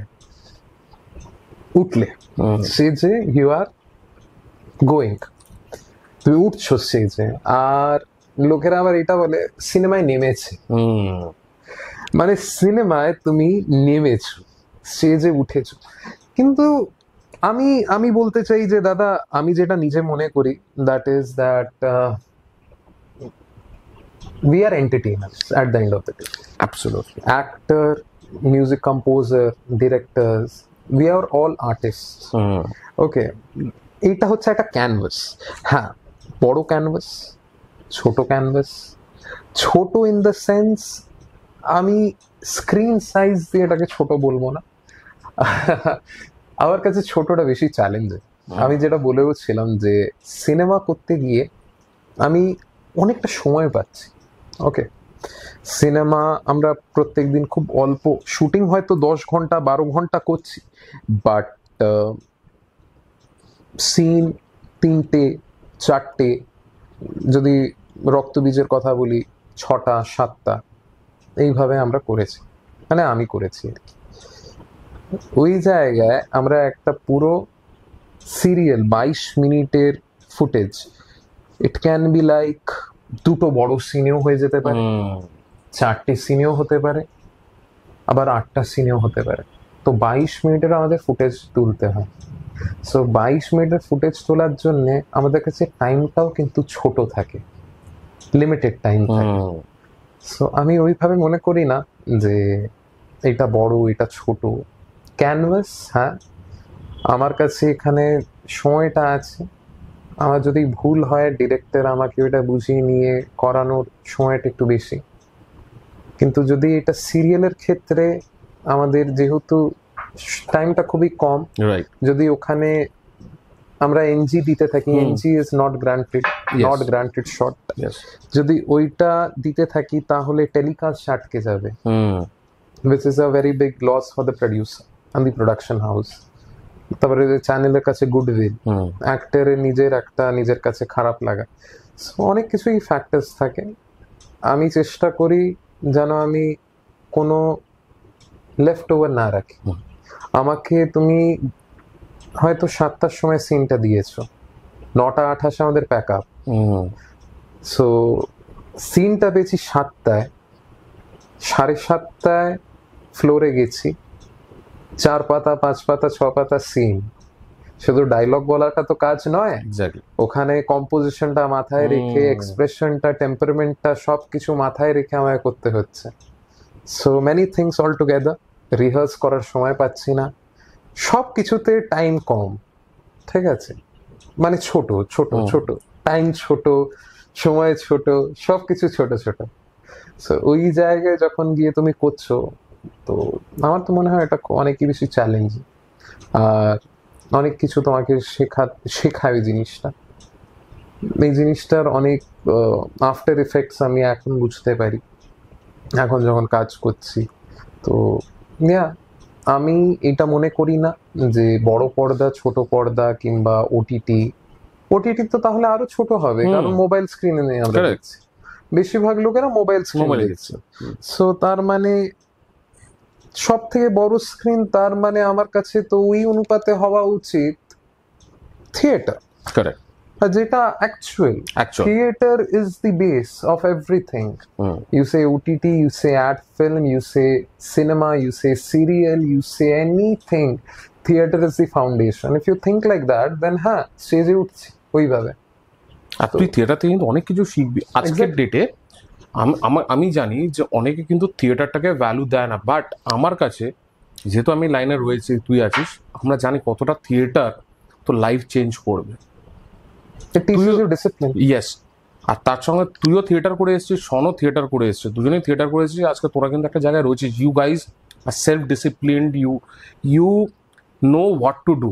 এই জিনিসটা কিন্তু আজকের ডেটে, আমি এই প্রসঙ্গেও আসবো, আজকের ডেটে কিন্তু অনেকের মধ্যে কিন্তু, আচ্ছা আজ ইট ইজ ভেরি ইজি, আজকে একটা ক্যামেরার সামনে দাঁড়িয়ে কিন্তু একজন অ্যাক্টিং করে দিয়ে চলে যাচ্ছে, বাট সেটা আপ টু দ্য মার্ক হচ্ছে কি না সেটা কিন্তু ও দেখছে না। অ্যান্ড এটা কিন্তু এই ট্রেন্ডটা এসছে টিকটক, শর্টস, রিলস, Okay. এগুলো থেকে। আচ্ছা। ঠিক আছে, আমি এরকম অনেক আর্টিস্ট দেখেছি, অনেক আর্টিস্ট যে আমার কাছে এসে জ্ঞান দিয়ে গেছে, আমি বিশাল বড় আর্টিস্ট, আমি হিরোইন। আমি বললাম যে তুমি কটা কাজ করেছো, আমি নাম নিলাম না চ্যানেলটা, ঠিক আছে, আমি অমুক জায়গায় কাজ করে এসেছি, and that's a B grade, Okay. That's a B grade movie, Okay. ঠিক আছে, Okay. যেটা আজকের ডেটে হেভি চলছে। Okay. তা আমি বিশাল বড় আর্টিস্ট, তা আমি বললাম তুমি কি থিয়েটার করে এসছো? ওই থিয়েটার কি জিনিস, আমি জানি না থিয়েটার কি জিনিস। আচ্ছা। আমি ক্যামেরা পেয়েছি, ক্যামেরার সামনে আমি তো ছোটবেলা থেকে অ্যাক্টিং করি, but it is not like that. তুমি অ্যাক্টিং করতে পারো, বাট দেখ আমাদের পড়াশোনা করতে গেলে তো স্কুলে যেতে হয়েছে, তেমনি একটা প্রপার আর্টিস্ট যেমন তুই, আরও আমার অনেক বন্ধুরা আছে, they have to go through that theatre, স্টেজে ওঠা, performance, then moving on to this movie industry. Not only about your acting, but why theater? Theater light কিভাবে সাজাতে হয়, প্রপস কি হয়, কিংবা একটা সেট এর ইম্পর্টেন্স কি, কোথায় কি প্রয়োজন পড়তে পারে বা কিভাবে করব, এটার এক্সিকিউশন কিভাবে হবে, এই সবটা কিন্তু তোমাকে থিয়েটার শেখায়। মিউজিকের পিছনে ইম্পর্টেন্স কি, like a simple task you are doing, পিছনে মিউজিক যে কোনো দিয়ে দাও, লোকেদের মাইন্ডসেট কিন্তু ওইভাবে চেঞ্জ হয়ে যাচ্ছে। সফট মিউজিক, লোকেরা বুঝছে this is a soft scene, this is a nice scene, but intense music তখন লোকেরা হয়তো ওই জিনিসটাই, লাইক কিছুদিন আগে এই একটা আমি ভিডিও দেখছিলাম, ব্যাকগ্রাউন্ড মিউজিক চেঞ্জেস এভরিথিং। একটা লোক নিজের বাড়ির আর কি ডাস্টবিনের সব জিনিসগুলো নিয়ে ফেলতে যাচ্ছে ডাস্টবিনে, সো ময়লা সব নিয়ে একটা প্লাস্টিকের মধ্যে ফেলতে গেছে, স্বচ্ছ ভারতের পিছনে মিউজিক চলছে, খুব হ্যাপি এক্সপ্রেশন, একটাই same clip, same normal neutral expression লোকটা। তো ও যখন ওটা ফেলতে গেছে স্বচ্ছ ভারত একটা দেখে ভালো লাগলো, সেকেন্ড মোমেন্টে ওখানে একটা ইন্টেন্স এইরকম একটা মিউজিক চালু হয়ে গেল, তো তখন মনে হচ্ছে সাসপিশিয়াস কোনো ডেড বডির পার্ট হয়তো ফেলতে গেছে। So how music changes a scene, এই জিনিসটাও কিন্তু তোমাকে থিয়েটার শেখাবে। বা থিয়েটারের আমরা ওয়াই থিয়েটারকে আমরা এত ইম্পর্টেন্স দিই, থিয়েটারে আমরা শুধু সামনের দর্শককে নয়, আমরা লাস্টে যে বসে আছেন উনিও কিন্তু আমাদের কাছে অতটাই ইম্পর্টেন্ট, অতটাই গুরুত্বপূর্ণ, মানে অতটাই ইম্পর্টেন্স উনি ধরেন, যেই মানুষ আমাদের কাছে সামনে বসে আছে, he is also the same as the person যে আমাদের কাছে শেষে বসে আছে, ওই রকম। তো আওয়াজটা কিভাবে কতটা বললে আমার অতটা পৌঁছাবে, কিংবা আমার টেম্পারমেন্ট চেঞ্জ হবে না, তো এই জিনিসটা কিন্তু থিয়েটার তোমাকে শেখায়। অভিনয়ের ক্ষেত্রে তো এইসব আছেই, তাছাড়া গল্প লেখা, স্ক্রিপ্ট লেখা, এইসব আমি পারিনি করতে, ইচ্ছে আছে শেখার। থিয়েটার আমার কাছে ইজ আ প্লেগ্রাউন্ড, যেখানে তুমি অনেক কিছু শিখতে পারবে। অনেকের জীবনে, মানে আমাদের আর্টিস্টদের জীবনে কিন্তু থিয়েটারটা একটা বিশাল বিশাল বড় একটা ব্যাপার। মানে হয়তো সেটা মানে ফোরকাস্টে আসে না, বিকজ ওই যে বললাম না, বড় পর্দা ছোট পর্দা চলে এসছে, তো এখন থিয়েটার কালচারটা অনেকটা কমে গেছে। একটা টাইমে কিন্তু লোকে ভরে ভরে থিয়েটার দেখতে যেত। ইভেন আমি যে রাইটিং সার্কিটে আছি না, আমাদের মধ্যে একজন রাইটার আছে, he is a theatre director, ওর নিজস্ব থিয়েটার আছে, ঠিক আছে, আর সেখানেও নাম করা আর্টিস্টরা কিন্তু মানে থিয়েটারে কাজ করে। ও কিন্তু ওইখান থেকে সরেনি, মুভ করেনি, and he is still doing, ও রাইডও করছে, ওটাও করছে। হ্যাঁ, ঠিক আছে। তো আবিরদা তোমাকে বলছি, ঠিক আছে, তোমার থিয়েটার শো হলে আমি যাবো ওটাতে। তো হি ইজ কল্ড আবির মনোজ। তো ওর আছে তিতাস নয়াবাদ বলে একটা থিয়েটার আছে। আচ্ছা, যখন যাবে দাদা আমায় একদম একদম, খুব ভালো আবিরদা রাইড করে, লং রাইডসে যায়, প্লাস এই theatre work, he is a director, তো উনি ওটা করে। তো ওটাই আমরা বলি যে সবকিছুর একটা বেস আছে, ঠিক আছে, সবকিছুর একটা লার্নিং প্রসেস, বেসিকটা আমরা যদি শিখতে পারি তো থিয়েটার থেকেই স্টার্ট করাটা better, because you can get a huge knowledge, then you can move on to movies কর, শর্ট ফিল্মস কর, সিরিয়াল কর। প্রত্যেকটা আলাদা আলাদা জোন আছে, তাদের আলাদা আলাদা জনার আছে, জনারে কাজ করা আছে। আমি এটাই বাস্ট করতে চাইছি যে অনেকে বলো না বড় পর্দা ছোট পর্দা, আমার কাছে এটা আমার মনে হয় যে opportunity. I think if you are getting an opportunity for a big screen, ওটা তোর জন্যই হচ্ছে। If you are getting into a serial, opportunity পেলে কেন ছাড়বো আমি? বিকজ আমি এত বড় একটা পর্দায় কাজ করেছি, মানে আমি অপরচুনিটি ছেড়ে দেবো? তাতে কিন্তু তোর রেপুটেশন খারাপ হবে না। না, I don't see it in that way. আমি সিরিয়াল, ইনফ্যাক্ট এখনো আমি বলে এসেছি যে আমি নিজেকে কিছু বছর আমি সিরিয়াল করতে চাই, বিকজ এখানে ওই স্পন্টেনিয়াস ব্যাপারটা যেটা বললাম, যেটা আমি সঙ্গে সঙ্গে ডেলিভার করতে হচ্ছে, একটা চাপ থাকে, এই চাপটা কিন্তু অন্য জায়গায় থাকে না। থিয়েটারেও যখন যাই অনেক দিন প্র্যাকটিস করি, রিহার্স করি, তারপরে গিয়ে শো হচ্ছে। আর থিয়েটার যখন শো হচ্ছে, ডিরেক্টর কান্ট কাট ইট, তো প্রত্যেকটা জায়গায় নিজের কিছু প্রোস কনস আছে। এখানে যখন ক্যামেরার সামনে ভুল হচ্ছে, ডিরেক্টর কাট করে দিচ্ছে। সো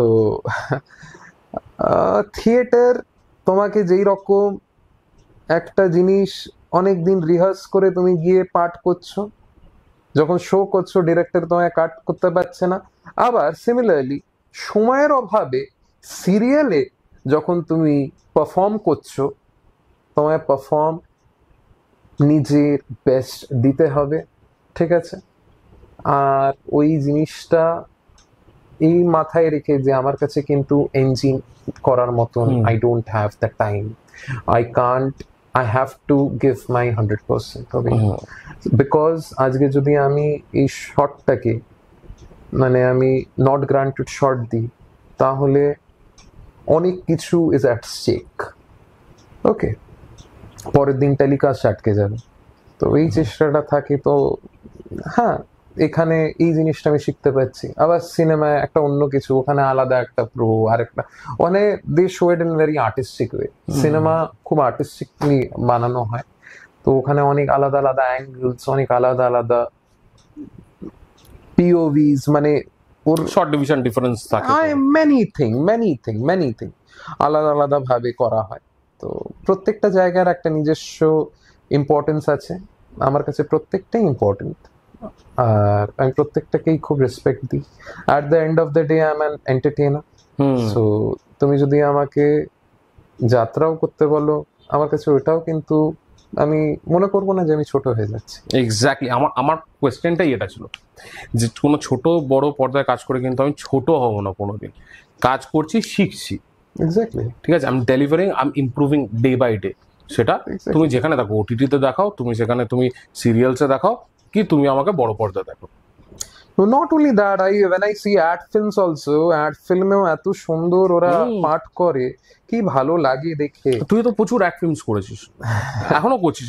আমি অনেক করাই দেখেছি, এখনো করছি। ইনফ্যাক্ট কামিং উইকেই আমি যাচ্ছি কোথায়, next week I am going to North Bengal, ওখানে একটা অ্যাড ফিল্ম করছি।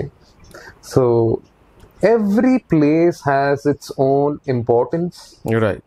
এই কদিন আগেই ভূতের রাজা দিল বরের একটা অ্যাড ফিল্ম করলাম, তারপরে একটা এই মাসের একদম এই লাস্ট মান্থ অগস্টের একদম স্টার্টিং এ ইভলভ এক্স জিমের একটা অ্যাড ফিল্ম করলাম। ওদের একটা they are launching a app, so cult ফিটের যেই রকম অ্যাপ আছে ওই রকম একটা অ্যাপ ওরা লঞ্চ করছে, যেটা দেখে আর কি তুমি বাড়িতে থেকেও নিজের ইকুইপমেন্টস দিয়ে ওয়ার্কআউট করতে পারবে। So yeah, every place has its own importance. I'm an entertainer at the end of the day. আমি কোনোদিনও এটা মনে করিনি যে আমি বড় পর্দায় কাজ করেছি বলে আমি ছোট পর্দায় যাব না, কিংবা আমি ছোট পর্দায় কাজ করেছি বলে আমি যাত্রা করব না কিংবা থিয়েটার করব না, না, নট লাইক দ্যাট। অ্যান্ড সব থেকে বড় জিনিস হচ্ছে যেটা আমার কাছে মানে খুব ইম্পর্টেন্স হয়, আমরা ডেইলি কাজ করছি, বড় কাজও আমাদের কাছে আসছে।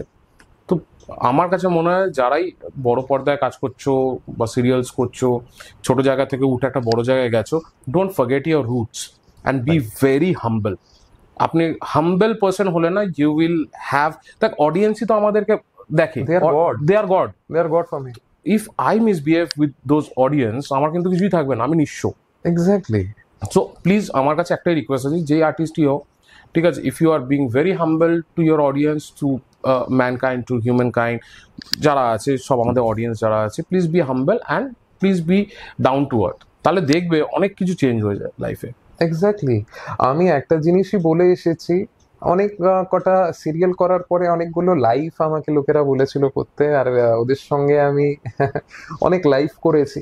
আমি একটাই জিনিস বলে এসেছি ওই জায়গায়, যেমন একজন দোকানদারের কাছে খদ্দের হচ্ছে ভগবান, আমাদের কাছেও কিন্তু আমাদের শ্রোতা হচ্ছে ভগবান। একদম, ওনারা আছেন বলেই কিন্তু আমি আছি, একদম, ওনাদের জন্যে কিন্তু আমি আছি। They are seeing me, that is why I am getting bread and butter. একদম। Okay, if they don't see, if they don't, ওনাদেরকে তো প্রথম, they are like God for me. আমি ওনাদের কাছে কিভাবে, লাইক আমি কোনোদিনও এটা চিন্তাই করতে পারি না that I will be misbehaving or I will be rude to them. তুই দেখেছিস ওর মধ্যে, এটা অনেক জায়গায় হয়েছে, অনেক আর্টিস্টরা মিসবিহেভ করেছে। I don't know, but I have seen I won't be commenting on that because I am also an artist. আমি জানি না, হয়তো some mindset or something, হয়তো অনেক সময় এমনও হয় দাদা, আমরা না ব্যাক স্টোরি বুঝতে পারি না, যেটা এই মানুষটার হয়তো কোনো একটা প্রবলেমের কারণে ও এমনি বলে দিয়েছে বা কিছু, আমি সেই কারণে এইসব নিয়ে জাজ করি না, আর এইসব নিয়ে আমি বলিও না। তো I don't no Y, but I try that, I believe that they are God for me, and ওনাদের জন্যই কিন্তু আমি আছি। তো এইবার আমি তোকে একটা প্রশ্ন করছি, খুবই মানে কি বলবো, মানে এবার বাইকিং রিলেটেড নিয়ে একটা তোকে কোয়েশ্চেন Please, করবো, please. যে what is the commonality between biking and acting? Acting and biking, okay, okay, worlds apart, but at the same time both needs discipline, both needs patience, and both for me is an adventure. যদি তুমি আমাকে জিজ্ঞেস করবে যে শুভ, what is the similarity which you find, তোর কি মনে হয় যে তোর জন্য বাইকিং আর অ্যাক্টিং এই দুটো জিনিস তুই কিভাবে দেখছিস? আমার জন্য একটা অ্যাডভেঞ্চার, কারণ আমি জানি না কালকে আমার কি স্ক্রিপ্ট হবে। যেমন আমি রাস্তায় যখন বেরিয়ে যাই, আমি জানি না যে আমি রাস্তায় কোন বৃষ্টি হতে পারে, কিংবা সামনে কেউ চলে আসতে পারে, বা কার তেল শেষ হয়ে যেতে পারে, কিংবা আমার নিজের তেল শেষ হয়ে যেতে পারে, বা রাস্তায় পাঞ্চার হয়ে যেতে পারে, anything can happen. So this is adventure for me. And acting এও যেমন কালকে আমি যখন যাব shooting, I don't know what is my scene, how much time I will be having. টাইমটাই তো থাকে না সব থেকে ইম্পর্টেন্ট জায়গা, পারফর্ম করতে হবে। তো ইয়া, আমার কাছে একটা অ্যাডভেঞ্চার। পেশেন্স তোমাকে বাইকিং প্রচুর শেখায়। আর অ্যাক্টিং, আমরা অ্যাক্টিং কতক্ষণ আর করি, আমরা তো বেশিরভাগ সময় তো বসেই থাকি। সো বাইকিং এর থেকেই অ্যাক্টিং এ আমার একটা পেশেন্স ডেভেলপ হয়েছে। আমি বসে আছি লাইক দুটোর সময় আমার কল টাইম, দুটোর থেকে আমি বসে আছি, ড্রেস মেকআপ করে আমি বসে আছি 7টা অবধি। 7টায় এলো সিন, 7:30 আমরা ফ্লোরে যাব, 8টায় আমরা শুরু করলাম, 8টা কিংবা 8:30 ফ্লোর সাজিয়ে ওটার আবার অ্যাপ্রুভাল যায় যে এইটা আমাদের সেট, এটা অ্যাপ্রুভ হয়। ওইটা অ্যাপ্রুভ করার পরে একবার শুধু ডিরেক্টর বলে দিলেন যে এইভাবে আমি চাইছি এই জিনিসটা, বললেন, আর ইটস নট এনি রিহার্স হলো না, আমরা টেকে যাচ্ছি, বিকজ সময় নেই। তো ওইভাবেই আর কি অনেকটা তোমার পেশেন্সটা বাইকিং যেই রকম আছে, যে if you are a responsible rider, then you need to keep in mind that আমার নিজের ভুলের কারণে আমি কিন্তু অন্য কারোর জীবন নিয়ে খেলতে পারি না। I don't have that right. আমি যখন রাস্তায় বেরোচ্ছি, আমার সাথে কিন্তু রাস্তায় আরো 10 জন বেরোচ্ছে, they are all fellow Mets.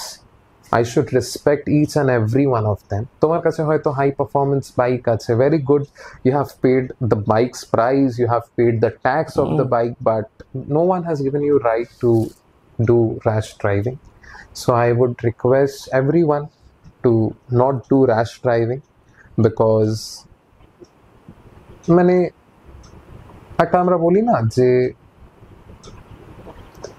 আমরা যদি সাবধান থাকি তাহলে সাবধানে কোনো মার নেই। আমরা যদি নিজে সচেতন হয়ে থাকি তাহলে লোকেরা, শুধু নিজেকেই নয়, আমরা লোকেদেরকেও সেফ রাখতে পারবো। Don't drink and drive, don't do rash driving, and always try to wire helmet, clip করে তার সাথে জুতো। অ্যাবসোলুটলি কিছু না হোক, একটা বেসিক জুতো পরাটা উচিত। স্লিপার্স পরে বাইক চালানোটা একদম না, বিকজ সবার আগে পা আর মাথাটা দেখে তারপরে করতে হয় আমার কাছে। ইফ ইউ আর কন্ট্যাক্টিং যদি কনক্রিট রাস্তার সাথে যখন কন্ট্যাক্ট হচ্ছে, পায়ের চামড়া, ইফ কিছু হলো না, মানে হেলমেট পরে আছো বা হয়তো খুব নর্মাল বাইকের স্ট্যান্ডটাই তোমার যদি পায়ে পড়ে যায়, কিছুই হয়নি, স্ট্যান্ডটা কোনো কারণবশত তোমার পায়ে বাইকটার পুরো ওজনটা পড়ে গেল, ওকে, দেন what? A shoe will protect you. Yes, absolutely. তো শুভ, তোর কেমন লাগলো শোতে এসে? এটা একটা মানে পডকাস্ট করলাম তোর সঙ্গে, ঠিক আছে? How was your experience? আমার এক্সপিরিয়েন্স খুবই ভালো ছিল, খুবই ভালো লাগলো। আমি দর্শককে বলবো যে দাদার এই চ্যানেলটাকে তোমরা সাপোর্ট করো, আর এই চ্যানেলকে যদি তোমরা সাপোর্ট করো, তোমরা সব থেকে বেশি যেটা পাবে, that will be like unscripted, unfiltered live conversation with people, with riders, with other actors or other people. Like Dada was saying that Dada onek celebrities derke niye ashben. So please support this channel and help him to grow. And আমার খুব ভালো লাগলো তোমার সাথে আজকে। আর আমি সত্যি বলছি, আমি তো কোনো পডকাস্টের জন্য আসিনি, Correct. আমি তোমার সাথে এসেছি কথা বলতে। আর এটা এতটাই আনস্ক্রিপ্টেড যে সামনে একটা ক্যামেরা জাস্ট রাখা আছে, Correct. আর আমরা নিজেদের মতন বলে চলেছি। তো আমি বলতেই চাই যে আজকে আপনারা যারা পর্দায় ওকে দেখেছো, শুভরঞ্জনকে, বড় পর্দায় ছোট পর্দায় সিরিয়ালসে, আজকে কিন্তু ওকে অ্যাজ আ শুভরঞ্জন আপনারা দেখতে পাচ্ছেন। দ্য রিয়েল শুভরঞ্জন কে, সেটা আপনারা দেখতে পাচ্ছেন। How humble he is, how organised he is, how self disciplined he is. আর এটাতেই কিন্তু আমার খুব ভালো লেগেছে, you are very self discipline. তুই একটা বোধহয় চারের পাতা বলে একটা বোধহয় এরপর চারের পাতায় করেছিলিস short film, short film, that was very good. আমি দেখেছি ওটা, তুই আমাকে Okay. বলেছিলিস দেখার জন্য। ওটা আমি নিজেকে প্রথমবার বড় পর্দায় ওটারই দেখেছি। কারণে হ্যাঁ, তো ওরকম জায়গা থেকে কাজ করে আজকে একটা বড় পর্দায় কাজ করছে, একটা বড় সিরিয়ালে কাজ করছে। একটা আজকে যে দুটো সিরিয়ালের নাম নিলি, সে দুটোই কিন্তু সুপারহিট সিরিয়াল, কিন্তু আজকে yeah. প্রচন্ড সুপারহিট সিরিয়াল। তো সেখান থেকে উঠে এসে ও নিজের প্যাশনটাকেও ফলো করছে, the love for his bike riding. Plus এই যে সময়টা পাই যে সানডেতেই তোদের মেইনলি অফ ডেজ থাকে, তো হি গোজ ফর আ রাইড। এরপরের রাইড আমার সঙ্গে ডেফিনেটলি দেখতে পাবো, কারণ we are planning to go on a ride. তো যে কোনো রাইডার্স আমরা শুভরঞ্জনের সঙ্গে যদি রাইড করতে চাও, গাইস ক্যান জয়েন আস। ঠিক আছে, আমরা নিশ্চয়ই কোনো একটা ব্রেকফাস্ট বা কোনো একটা ডিনার রাইডে যাবো একসঙ্গে।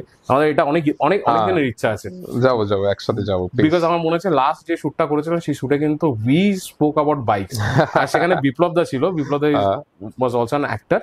তো Biplab da was like little bit confuse, কারণ দুজনেরই বাইক ব্লু। তো সামটাইমস হি থট দ্যাট বুলেটটা তোর বা R15টা আমার, আবার কখনো ভেবেছে R15টা তোর, বুলেটটা আমার। তো হি ওয়াজ লাইক, আমরা দুজনের স্পেসিফিকেশনসটা বলেছিলাম, why I went for Royal Enfield, why you went for R15। Definitely riding করা হবে প্লিজ। ওর যত কটা প্রজেক্টস আছে, আরো আপকামিং প্রজেক্টস আছে, তোকে আমি তার জন্য মানে মানে ব্লেসিংস করছি, ঠিক আছে, অ্যাজ আ বিগ ব্রাদার, যে খুব বড় হওয়া, খুব বড় সাকসেস পা লাইফে। ওটা দেখলেই আমি খুব খুশি, ঠিক আছে, যে তোকে বা আমার যে নিয়ার অ্যান্ড ডিয়ার ওয়ান যে ফ্রেন্ডসরা আছে, যারা এই লাইনে স্ট্রাগল করছে, তারা একটা সাকসেস জায়গায় পাক, আরো সাকসেসফুল হোক, আরো লোকেরা তাকে দেখুক। শুভরঞ্জনের ইনস্টাগ্রাম আইডিটাও আমি মেনশন করে দেবো আমার এখানে, so do follow Subhoranjan on Instagram page, আর সিরিয়ালসগুলো দেখো, ঠিক আছে। আর আমি একটা জিনিস বলবো যে নতুন যারা অ্যাক্টিং লাইনে এসছে বা আসতে চলেছে, তাদেরকে কিছু একটা যদি টিপস দিয়ে this, how to become a good actor in a right direction. আমরা কিন্তু ডিরেকশন, অনেকে কিন্তু ডিরেকশন এদিকে ওদিকে চলে যায়। দাদা, তুমি প্রথমেই শুরু করেছিলে একটা কথা দিয়ে, that Shubho, what is, how will you counter to this 9টা 5টায় যারা চাকরি করছে, ইফ ইউ রিমেম্বার, 9টা 5টায় যারা চাকরি করছে, ওটার থেকে ওরা যে মনে করে যে অ্যাক্টিং একটা এমন প্রফেশন যে আমি যাব, আমি গিয়ে করে আসবো, এই জিনিসটা আমি প্রথমেই রিয়ালিটিটা বলে দিতে চাই।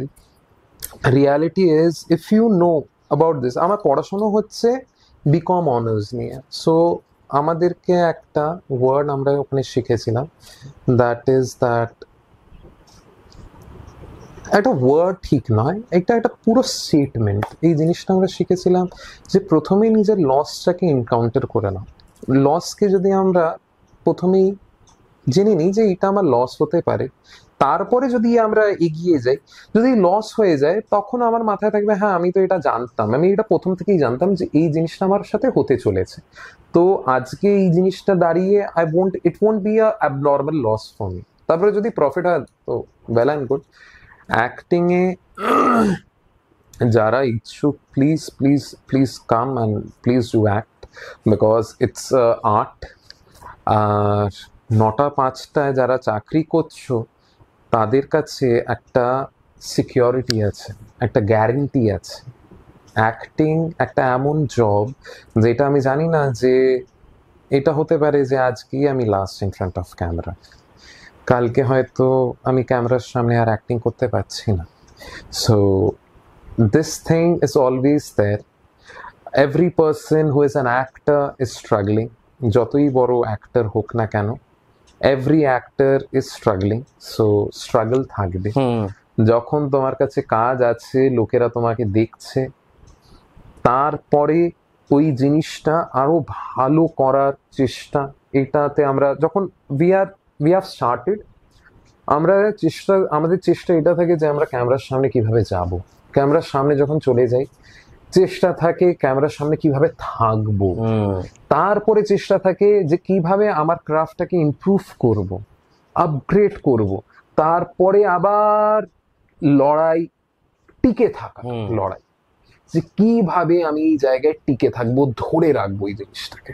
তুমি যে প্রথমেই বললে যে I have seen you, you do workout, you do training, you do running, you do this, everything is only because of discipline. Exactly. If you have self-discipline, which I believe every actor, every person needs, if you want to grow in any field, you need to be self-disciplined. আর আরেকটা জিনিস যেটা দাদা আমাকে জিজ্ঞেস করলো, that how to be a good actor. I don't know how to be a good actor because I have not been yet. I am in my journey to be. Okay, I don't know when I will be. আমি নিজে জানি না আমি কবে হতে পারবো। আমি কি করে বলবো যে আমি এইভাবে তুমি হেঁটে চলো তুমি একজন ভালো অভিনেতা হয়ে যাবে? What I believe is that you need to be a good person, you need to be a kind person, you Yes. need to be a humble person. If you have these thing in you, যদি তুমি ভুলও করেছো লোকেরা তোমাকে শিখিয়ে করিয়ে নেবে, ঠিক আছে, ওরা বলে দেবে যে এটা তোমার থেকে ভুল হয়েছে, এই জিনিসটাকে ইমপ্রুভ করে না। But if you be a arrogant person, Yeah. and over there if you say that আমি জানি, আমি করছি, তুমি ভুলই করতে থাকবে, প্রতিনিয়ত ভুল করতে থাকবে, কেউ তোমাকে বলবে না, ঠিক আছে যা। You need to be a humble person, you need to be a person who is willing to learn, then yeah, you can be a better person. Yeah. খুব ভালো লাগলো শুভ তোর সঙ্গে এই এত সুন্দর একটা আড্ডা দিয়ে, ঠিক আছে। তো আই থিঙ্ক ইজ আড্ডা সেশন উইথ শুভরঞ্জন হওয়ার কথা। তো however if you guys like this podcast আর শুভরঞ্জনকে প্লিজ ফলো করো, ইনস্টাগ্রাম আইডি আমি প্রোভাইড করে দিচ্ছি। Please do follow our channel, our page in Facebook as well as please subscribe the channel.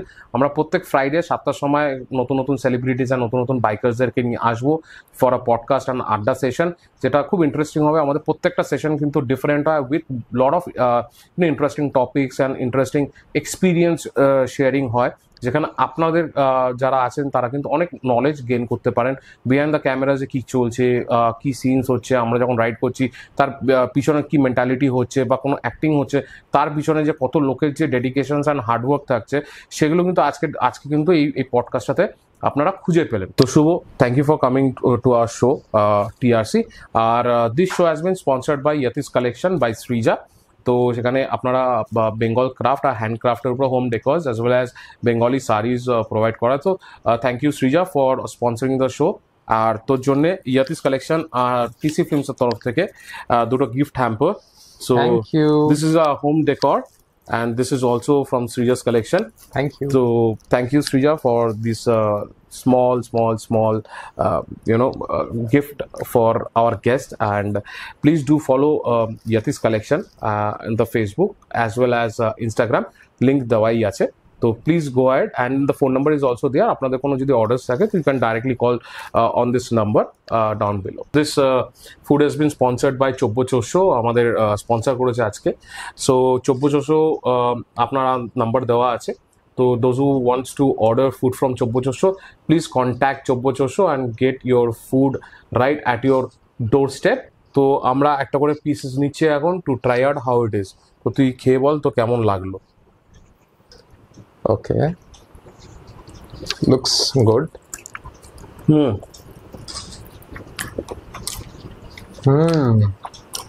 Amazing. So please guys go ahead and ফেসবুকেও চব্য চোষোর page আছে।